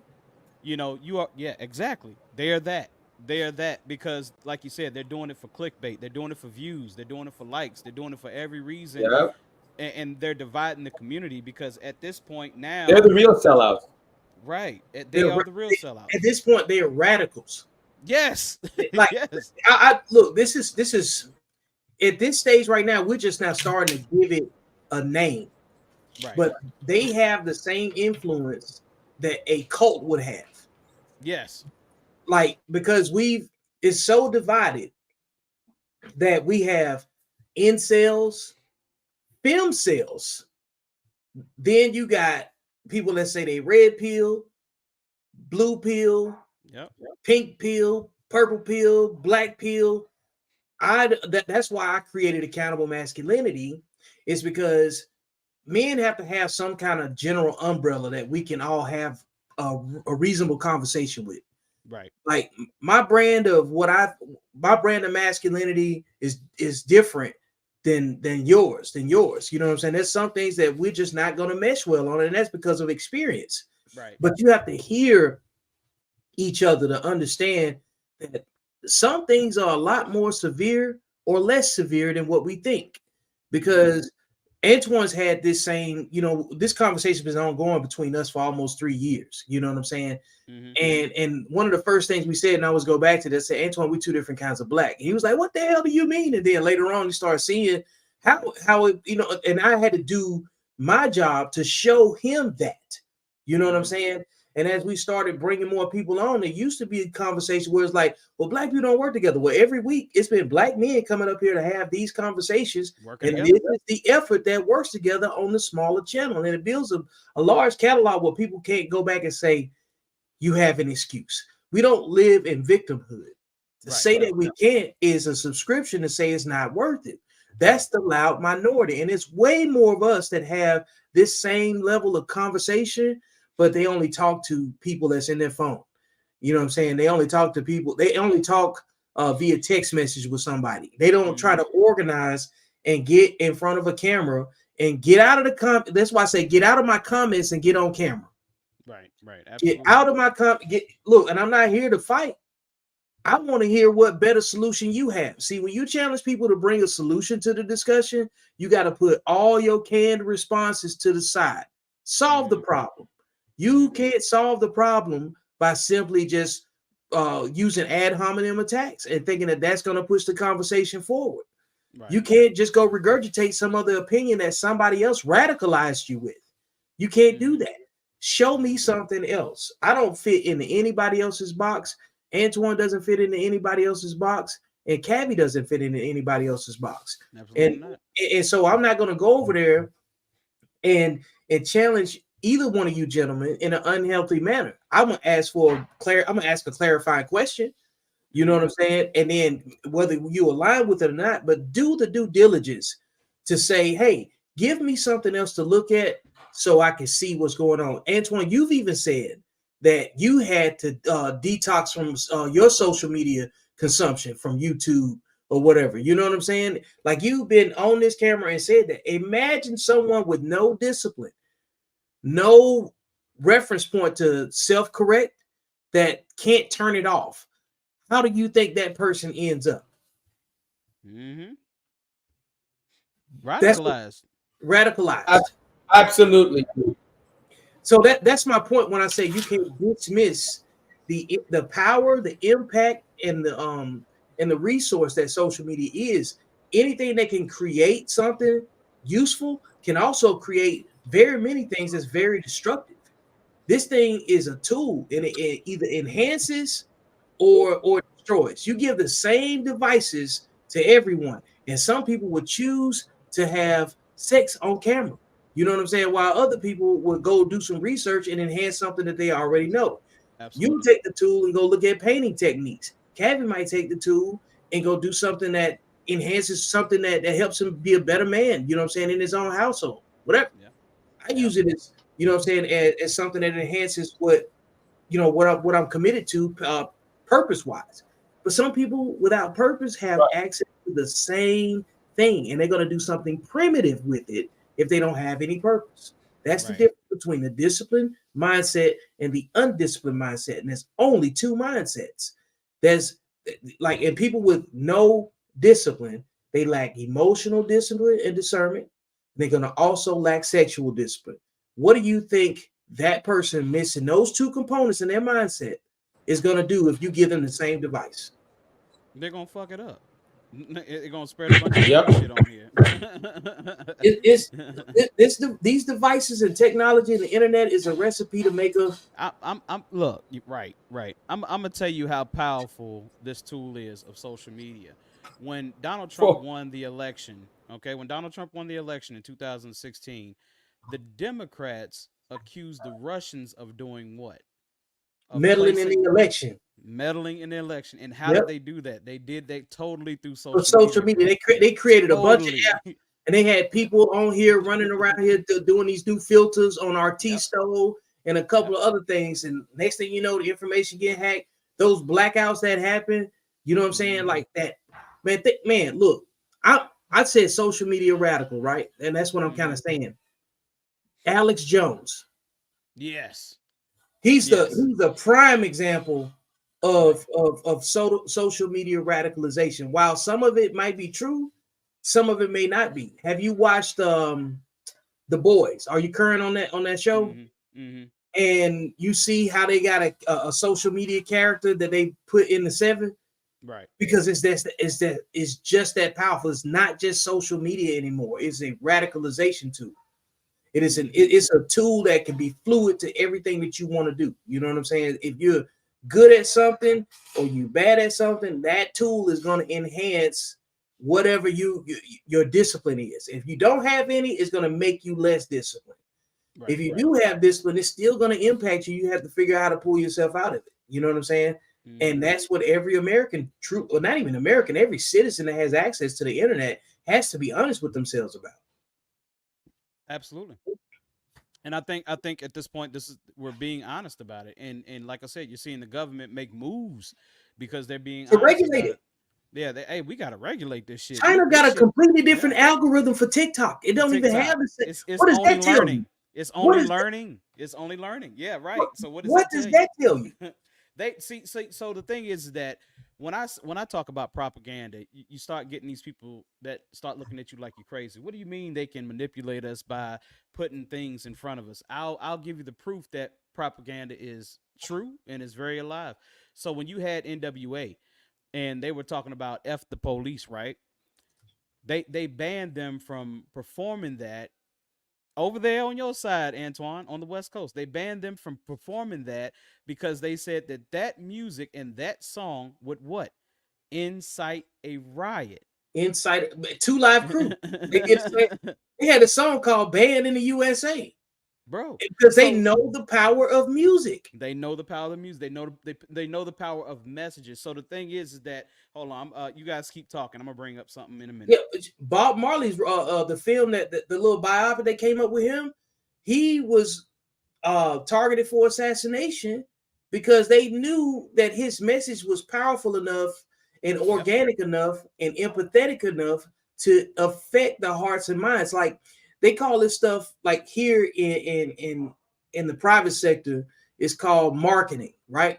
Mm-hmm. In the sector that uses it in a tactical way is called psyops, information operations. They have to win the hearts and minds of people to inspire them to influence them.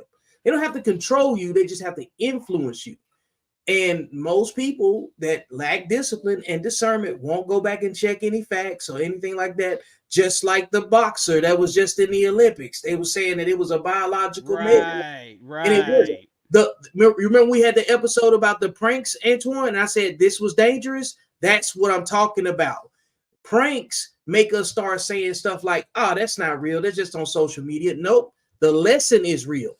It may be a reenactment, it may be a skit, but the impact of it is real. That's why you cannot dismiss the influence of social media. You cannot dismiss the influence of direct communication between me and you and whoever else is watching. The audience matters.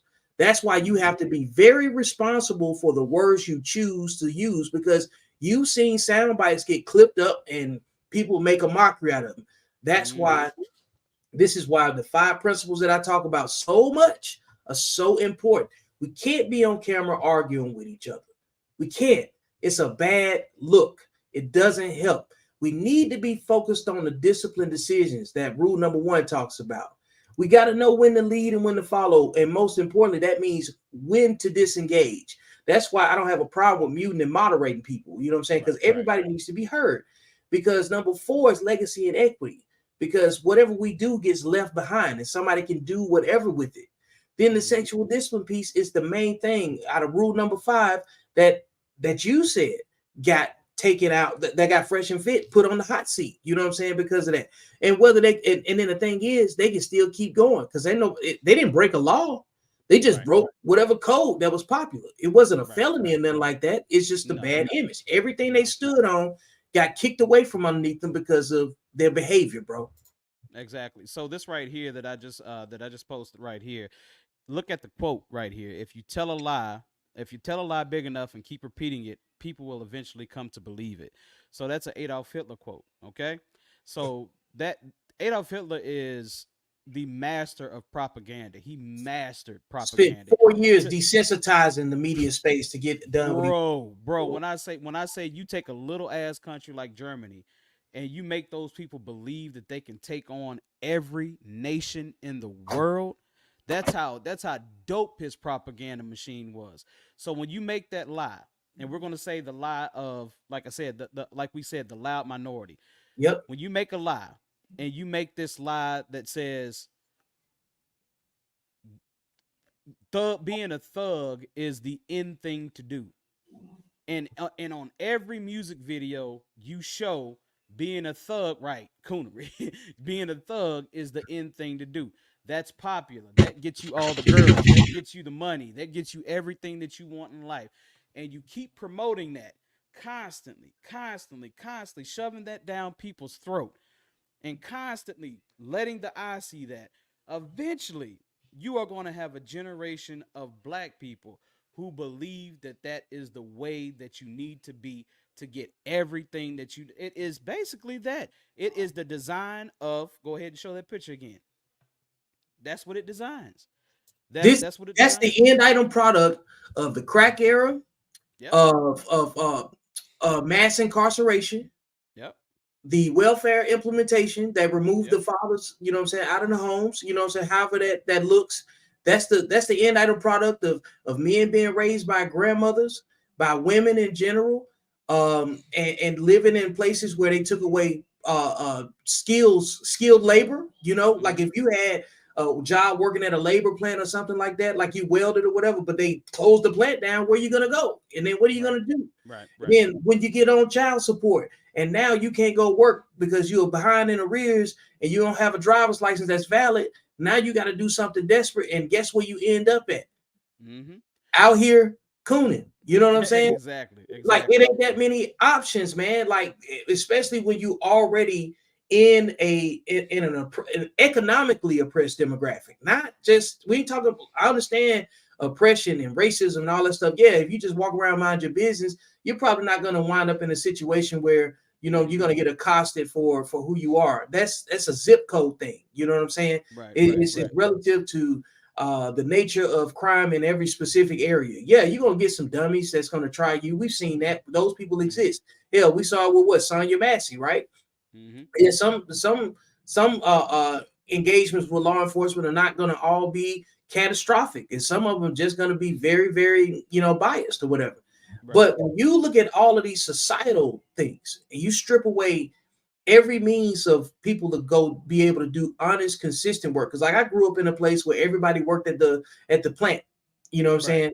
Right. And so like it was a great thing to be able to say, hey, I'm going to go, my dad's going to get me on at this job, or my uncle got me on at this place that's got great benefits, you know what I'm saying? Or I'm going to go get a trade that my uncle's been doing this job for 20, 30 years, and I know he's going to help me out. When you take that away, a lot of men that work in blue collar don't have anything to hand off. You know what I'm saying? Right. And especially if they're in a situation where you're in a household where 7 to 10 people in the house, you know what I'm saying? Because you come from a big family with and no means of being able to feed each other. Yeah, a lot of us end up joining the military. You know, we have to use sports to get out. We have to have some other type of way. And then everybody's not going to make it.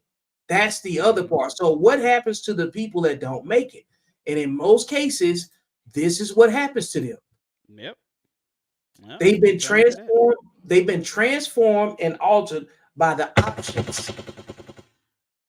options that their environment provides. And they either adjust or get consumed by it. And if they lucky, they end up not going to jail. You know what I'm saying? At a minute. Now we're going to talk about some uncomfortable stuff right here, right? Because Antoine has a very good point in when do we take responsibility for this? So we know that the propaganda is out there. We know that the propaganda machine is out there. Are we suggesting that we don't have a high enough IQ to look past the propaganda? We have to really ask ourselves that question. We really have to have that discussion and say, hey, there's propaganda. We know it's out there, but are you willing to outthink these people who are creating the propaganda? And the people that aren't willing to outthink those people who are creating the propaganda are go ahead and post it. Gotcha. I was getting because the shots today, but I'm gonna say this. Like for me, my thing is this, right? I don't believe what did you call them? You said the name. You call them the small groups, whatever. What was the name? Loud minority. Loud minority. The loud minority. See, I don't believe the first of all, they're loud, but they're just loud, like a hyena, like chihuahuas. They're just loud, but they have no force once you give them a good kick, right? Right. And I'm I'm not saying physically kick a dog, people, for this. I was about to say you about to get this banned, man. Yeah, I know, like, but I'm just saying like this. I believe there's a lot more black. I was about to say the thing is so dangerous because I know you're trying to keep it. It's so far left or so far right that we sound like racist white men when we talking about our problem. Right. That's how, yeah, we talking. Listen, but that's how listen, bad it I've goes. already accepted my coon badge. I already accept my coon badge. I had my coon badge the minute I came out with this skin and this hair color, this hair You're not texture. that. I You're already, not that. but I'm not that. Oh, I know I'm not Yeah. that. I know I'm not that because I don't hang around the people that use that language. I don't hang around the Right. people that call me that. Right? That's not me. That doesn't affect me. That can't affect me because I'm not at that level. I'm just saying this, right? And I think there's more black people like me than the shit that I see on YouTube. And I like to believe that, right? Absolutely. I like to believe that because all the people that I do business with and want to do business with are like-minded people. I know a lot of people that are in colleges that didn't get there on some grant. They got there because of the merits of what they do. And they're studying and they're going to be lawyers, doctors, and they're black, they're articulate. They don't talk with the whole shit like that. They don't even associate themselves with that. And of course, they're the ones called the show ahead, Vic. You know. They're the ones called those names, right? But they're such there you go. They're such at a level that they're such at a level that it doesn't affect them because they know they're not talking about you. They're not talking about me, right? Right. And I think there's more black people doing so good out there, and I'm happy to see that. So I don't have to, like I said, if I want to see the hood, I'm going to drive to it, and I definitely ain't going.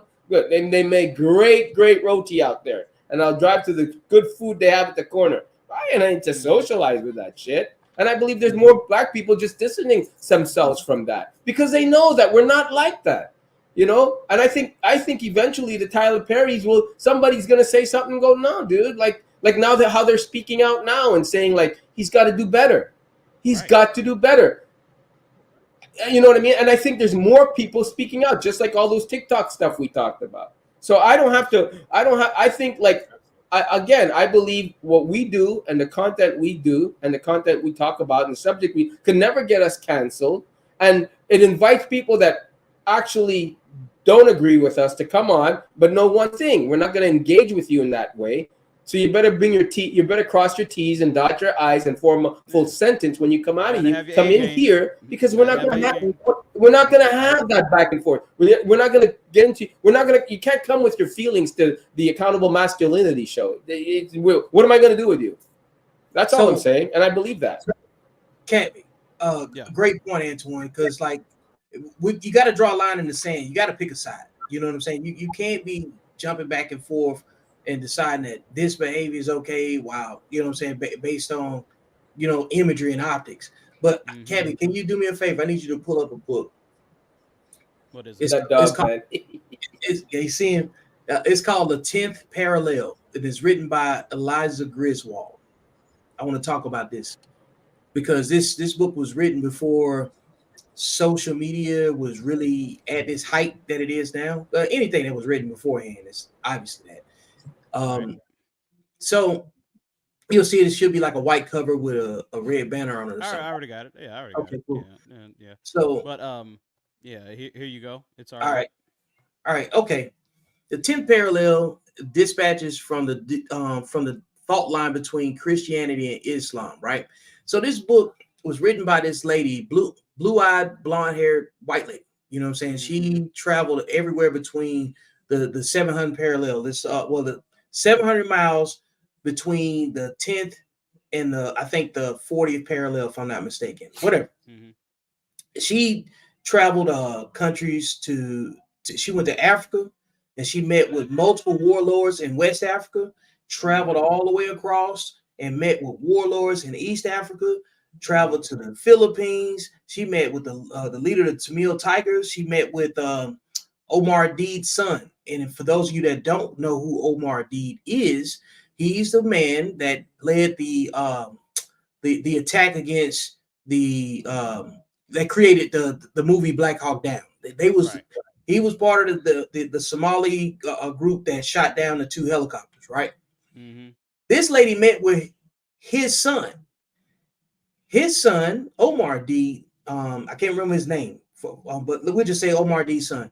He actually joined the U.S. Marine Corps. And then he got out of the Marines and went back to Somalia to go fix his community. I don't know how successful he was, but can you imagine a man feeling that much obligation to say, you know what, I gotta go fix this because this ain't right. Because you know, my dad was shooting down U.S. helicopters and whatever political issues locally that they justify their actions with, because we don't know what was going on, Mm-hmm. but he joined the Marine Corps in the United States to be in the same be part of the same military machine that you know that his dad was targeted. Then she left from there and went to someplace in the Philippines where she met the leader of the Tamil Tigers, who's known to conduct S-vest attacks.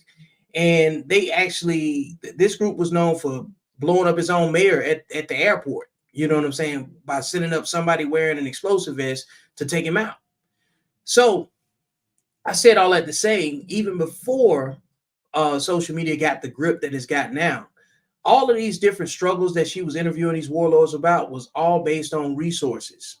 That's all it was. You know what I'm saying? And it was predicated on the Western influence that was happening here. And she wrote this analogy that likened Western media as a small storm coming from the Gulf of Mexico, and it turned into a typhoon or some a natural disaster by the time that it made it to the shores of Western Africa.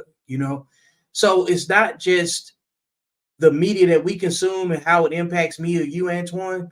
It's how it's seen globally and how it impacts people with less resources, the same way it's happening locally here for us.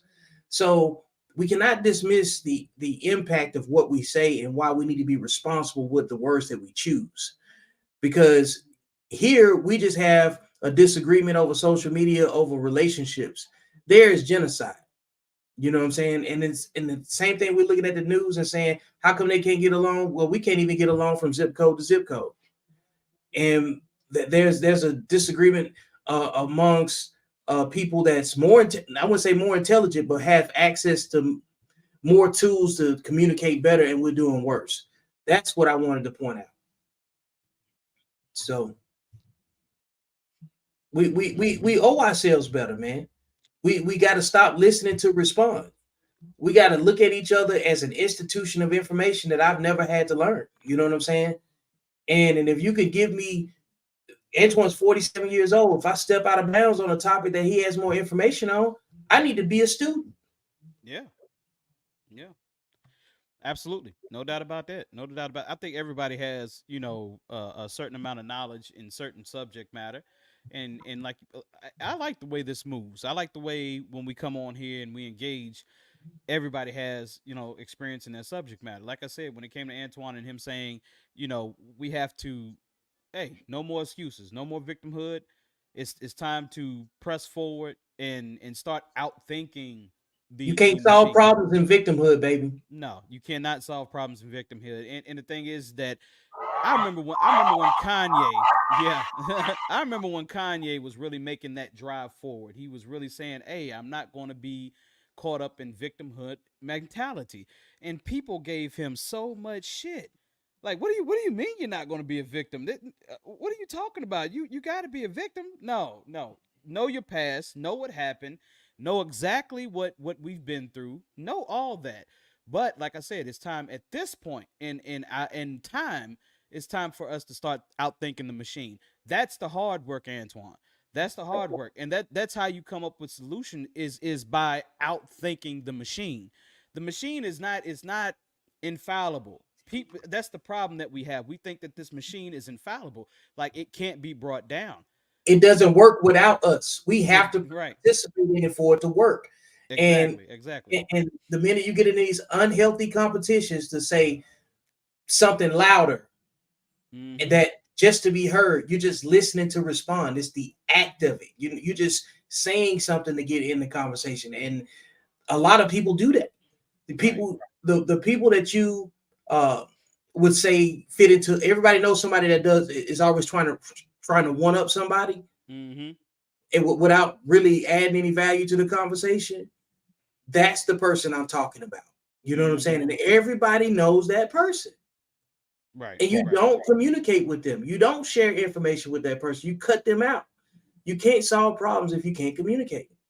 Bro, There's a I don't know if you've ever seen it, Antoine. There is a piece of art that goes around on memes all the time, and what you see is you see a bunch of fat cats sitting on top of a board, pretty much, and they're all playing a game. And underneath that board, you see all of us, Been everybody over, underneath, bent holding. over, holding this shit up. That's what black people are. We're holding this shit up. We're holding the game up instead of standing up and toppling the fucking board. It's time to stand up and topple the board now. Okay, let's be geniuses out here. It's time to start being geniuses out here. We have to use our brains and get out of this mess that we're in right now. We have to, and it's not impossible. Hell, at one time, China. Look at what China's doing. China and how they changed the board and how they're changing the pieces. Look at Russia. Look how they're changing the board, how they're changing the pieces, how they're changing the strategy. You have to think your way out of this. People don't realize that China went through a lot of years struggling with opioid addiction. Okay, it's what do they call that? The years of shame, right, Vic? Yep. Yeah, the Yep. years of shame. So Sure did. after they went through those years, what they did is they got themselves out of that. And yes, they went to the extreme. They actually started killing drug dealers and stuff unaliving drug dealers and stuff like that. And they got themselves out of that condition. And Oh now boy, the Philippines did that too for a little yeah, bit. right, And it right, was right, hot. right, right, right. Exactly. They got rid of all the poppy fields, all that stuff because they realized what was holding them back. So when you look at fentanyl now and realizing where it's coming from, that's payback. That's payback is what that is. That's exactly what that is. They're paying back the favor to what we did to them. They're paying it back. And that's what I'm saying. They outthought them. They were like, you know what? Yeah, bring all your cheap labor and stuff all over here. We're gonna figure out how to make all your materials and how to make all your products and stuff like that. And then eventually what we're gonna do is those products that we're making, we're gonna make a superior product to that. We're gonna take your computer chips. We're gonna make those for you at 10 cents an hour. But we're gonna start looking at these computer chips and say, what can we do to make these even better? So what we're gonna do is we're gonna send our kids over to your universities, and they're gonna learn about all this all these engineering practices and everything. They're gonna become engineers. They're gonna become programmers. They're gonna become inventors, and they're going to improve on what you sent over there. They just outthought, Europeans. That's all they did. That's what the East Indians did the same thing. They just outthought them. It's not impossible, Antoine. It's just black people just need to get their heads out their asses and outthink these motherfuckers. We're too That's all we busy. need to do. We're too busy. I would say this: the undisciplined portion of our population Mm-hmm. argues with the symptoms Right. about the symptoms instead of discussing the preventive measures that will stop this organically. Like, Exactly. think about it, right? If you want to argue about the music, well, the music is doing this, and like then we'll have an intelligent discussion about, well, who is perpetuating the madness, and then Right. or better yet, okay, the prison industrial complex, right? Right. Everybody says they selling people off and this, that, and the other. Well, you know how you shut down the prison industrial complex? Mm-hmm. Don't go in it. Simple It as don't work without you. Nope. It don't work. And I get it. It's not necessary. I'm saying it like this. There's very easy ways that you can get locked up unjustly. I'm not Right. taking that part out of them. Right. But what I'm saying is you can't be out here running around like this and then and then screaming free the homie. No, keep Right. him. Right. You can't be Fulio for 20 years of your life, and then all of a sudden you a victim at year 21. No, Right. Right. you can't be out here like this Oh. and saying that it's unjust. No, That's a perfect picture, bro, because the coon with the gun, bro. That's a perfect picture, bro. The face, the facial expression, everything, bro. That is genius, bro. and then think about Yeah. it. Even when you watched that, you remember when you watched it, he Yeah. he was unhealed from all of his trauma about how he even came into the world. Right. He Right. was not happy about who he was identity-wise. Right. And then now we sit up here using it to describe the undisciplined, unhealed version, you know what I'm saying, of our demographic of people. And it's only separated by making different decisions. That's Right, all it right, is, man. right. Like I know you want to say something, Antoine. I'm gonna let you speak in a second because like I No, want no, to no, I'm just listening. okay. Well, because like in the book, Accountable Masculinity, available on Amazon. Check the links. Chapter Accountable Masculinity rule number 2. You like that? You like that? Uh, Accountable Masculinity rule number 2 is about avoid unhealthy conflicts. Right. That's first and foremost. That's what the rule is about.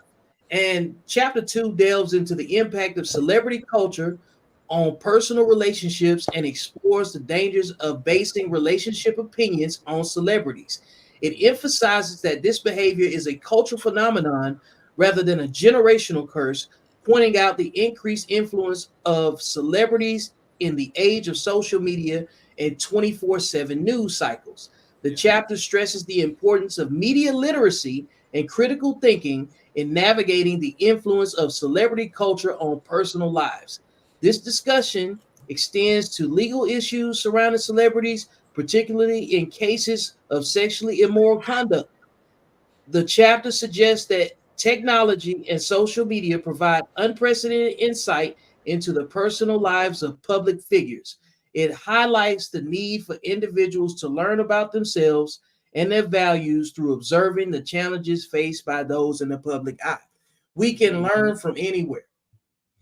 It doesn't matter if you are in that income bracket, but Right. understand that they aren't exempt from their consequences no different than you are. Yeah, so it doesn't happen on the timing that you would think it would happen, Right. but if even if they don't get the punishment that you'd like to see when it's time for it to happen, understand that Mm-hmm. they have spent way more money to stay free after they've been accused of something than you could Mm-hmm. ever imagine. They just have the resources to be out there until they can't anymore. And then you look Right. up at Tory Lanez, and where is he right now?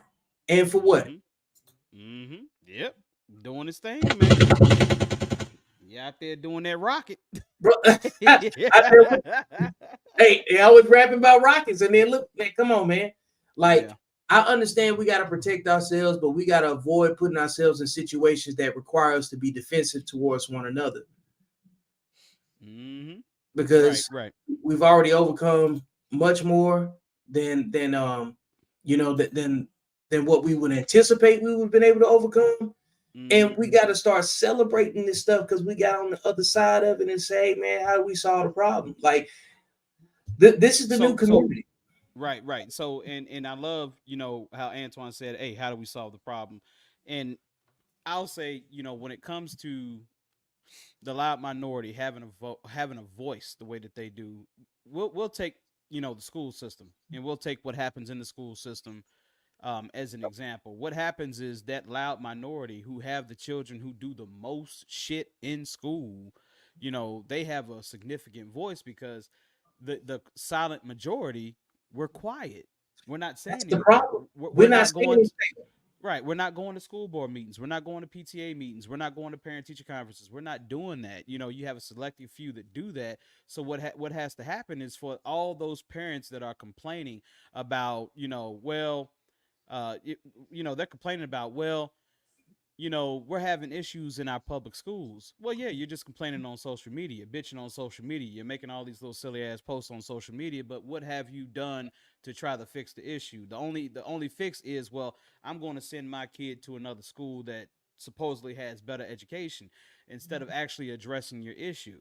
So the thing is that if we had more people, more parents that actually gave a damn about their children's education in their education environment to actually go to school board meetings and pack the house out, 300, 400 Press people, the issue.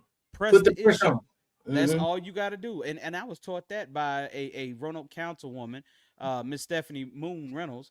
And she basically said that. She's like, hey, if Killer you Mike want to has get, said that countless times on he every has, platform he's been on. he He has, has he been has, a he has. large proponent on that. You So know, so this platform has to become that. We have to be those people that have that rallying cry and saying, hey, get involved in your politics, get involved in local government, because those things right there can definitely help you. Now, outside of local government, we have to restore the village in some way, shape, or form. We have to stop letting the loudmouth ignorant people be the loudest voice. be the loudest voice, and and it's kind of like Judge Joe Brown said, we need to bring back shaming.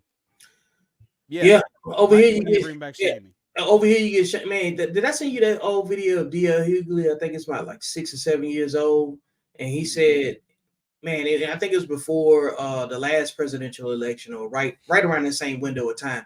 He said, "You know what our community is lost, and why we in the condition we in." He said, "Because we lack shame.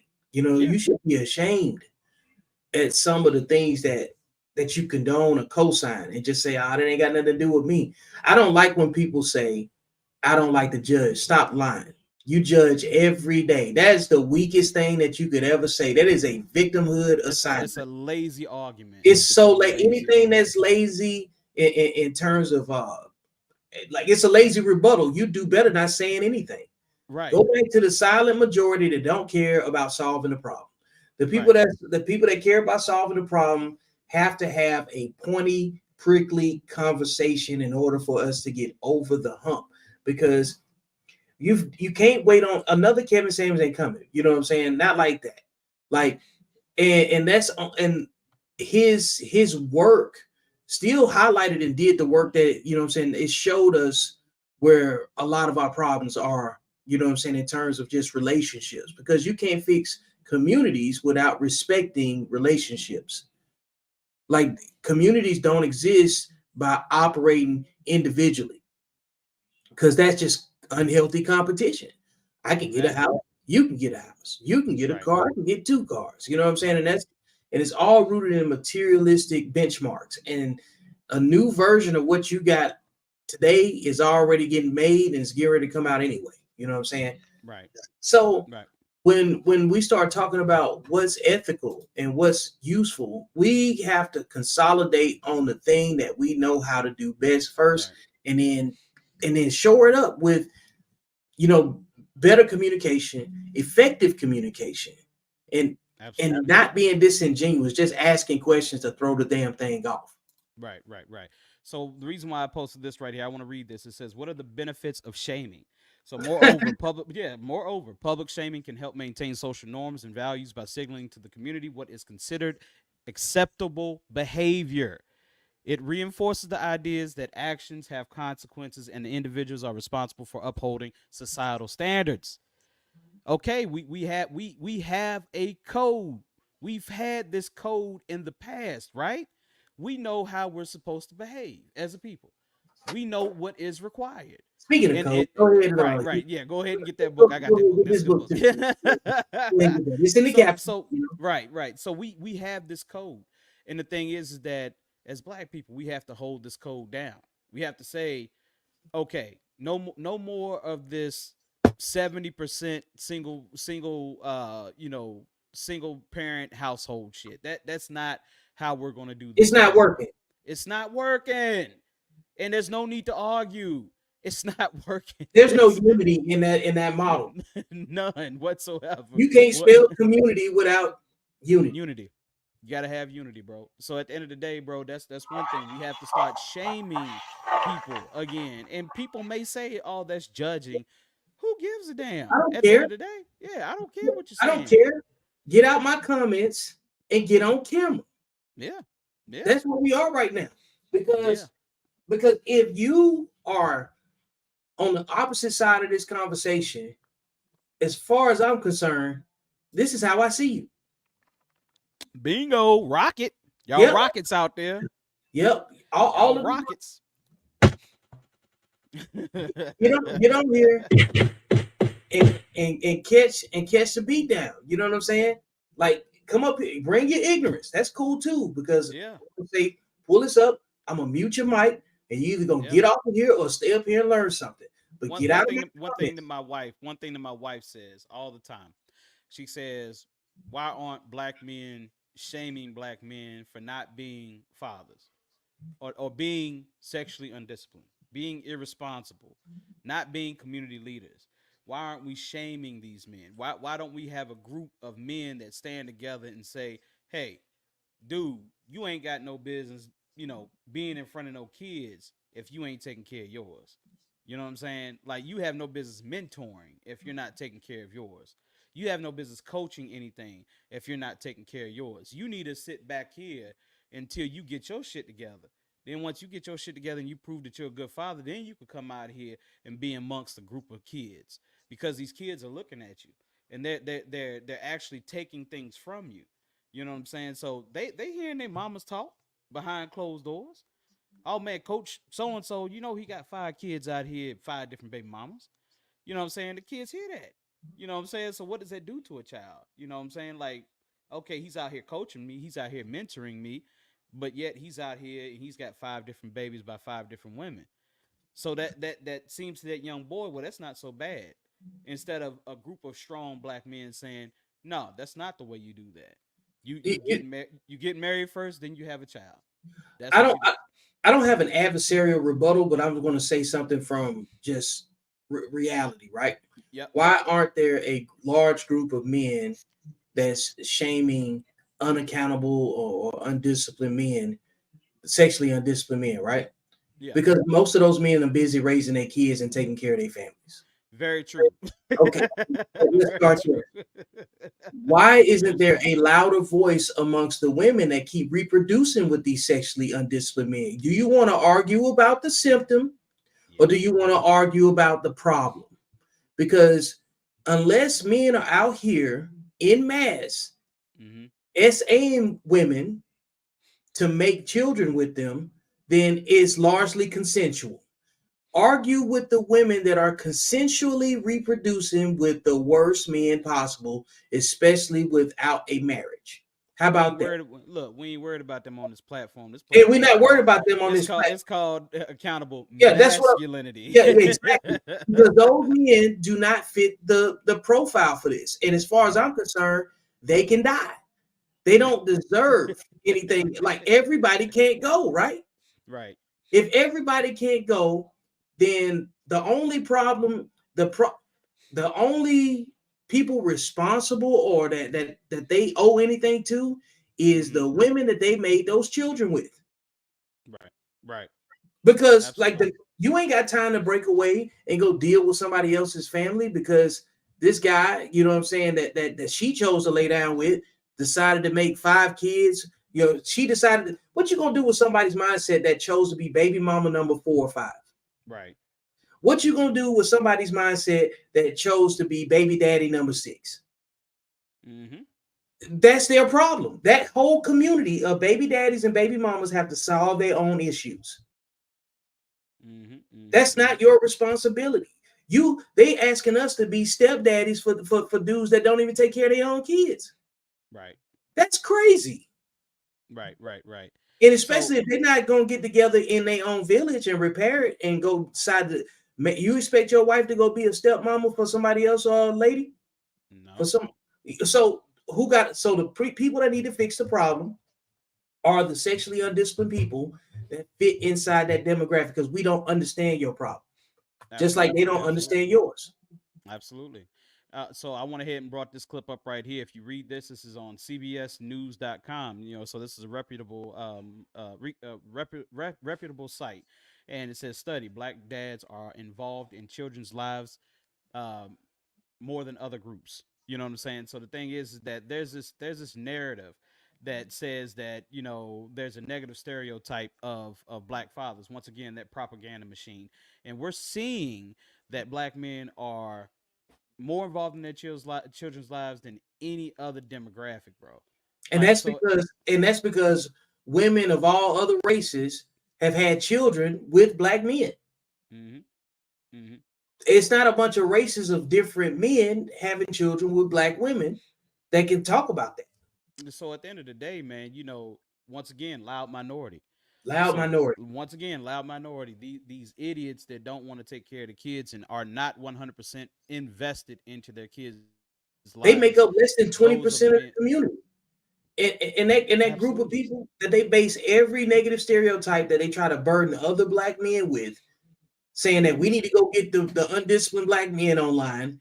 That portion of the community of black men only makes up less than 20%. And that group of men, we did a show on this before, is raised by women. Don't nobody want to talk about that though. Unfortunately. Unfortunately. And on that note, man, it's been a great discussion.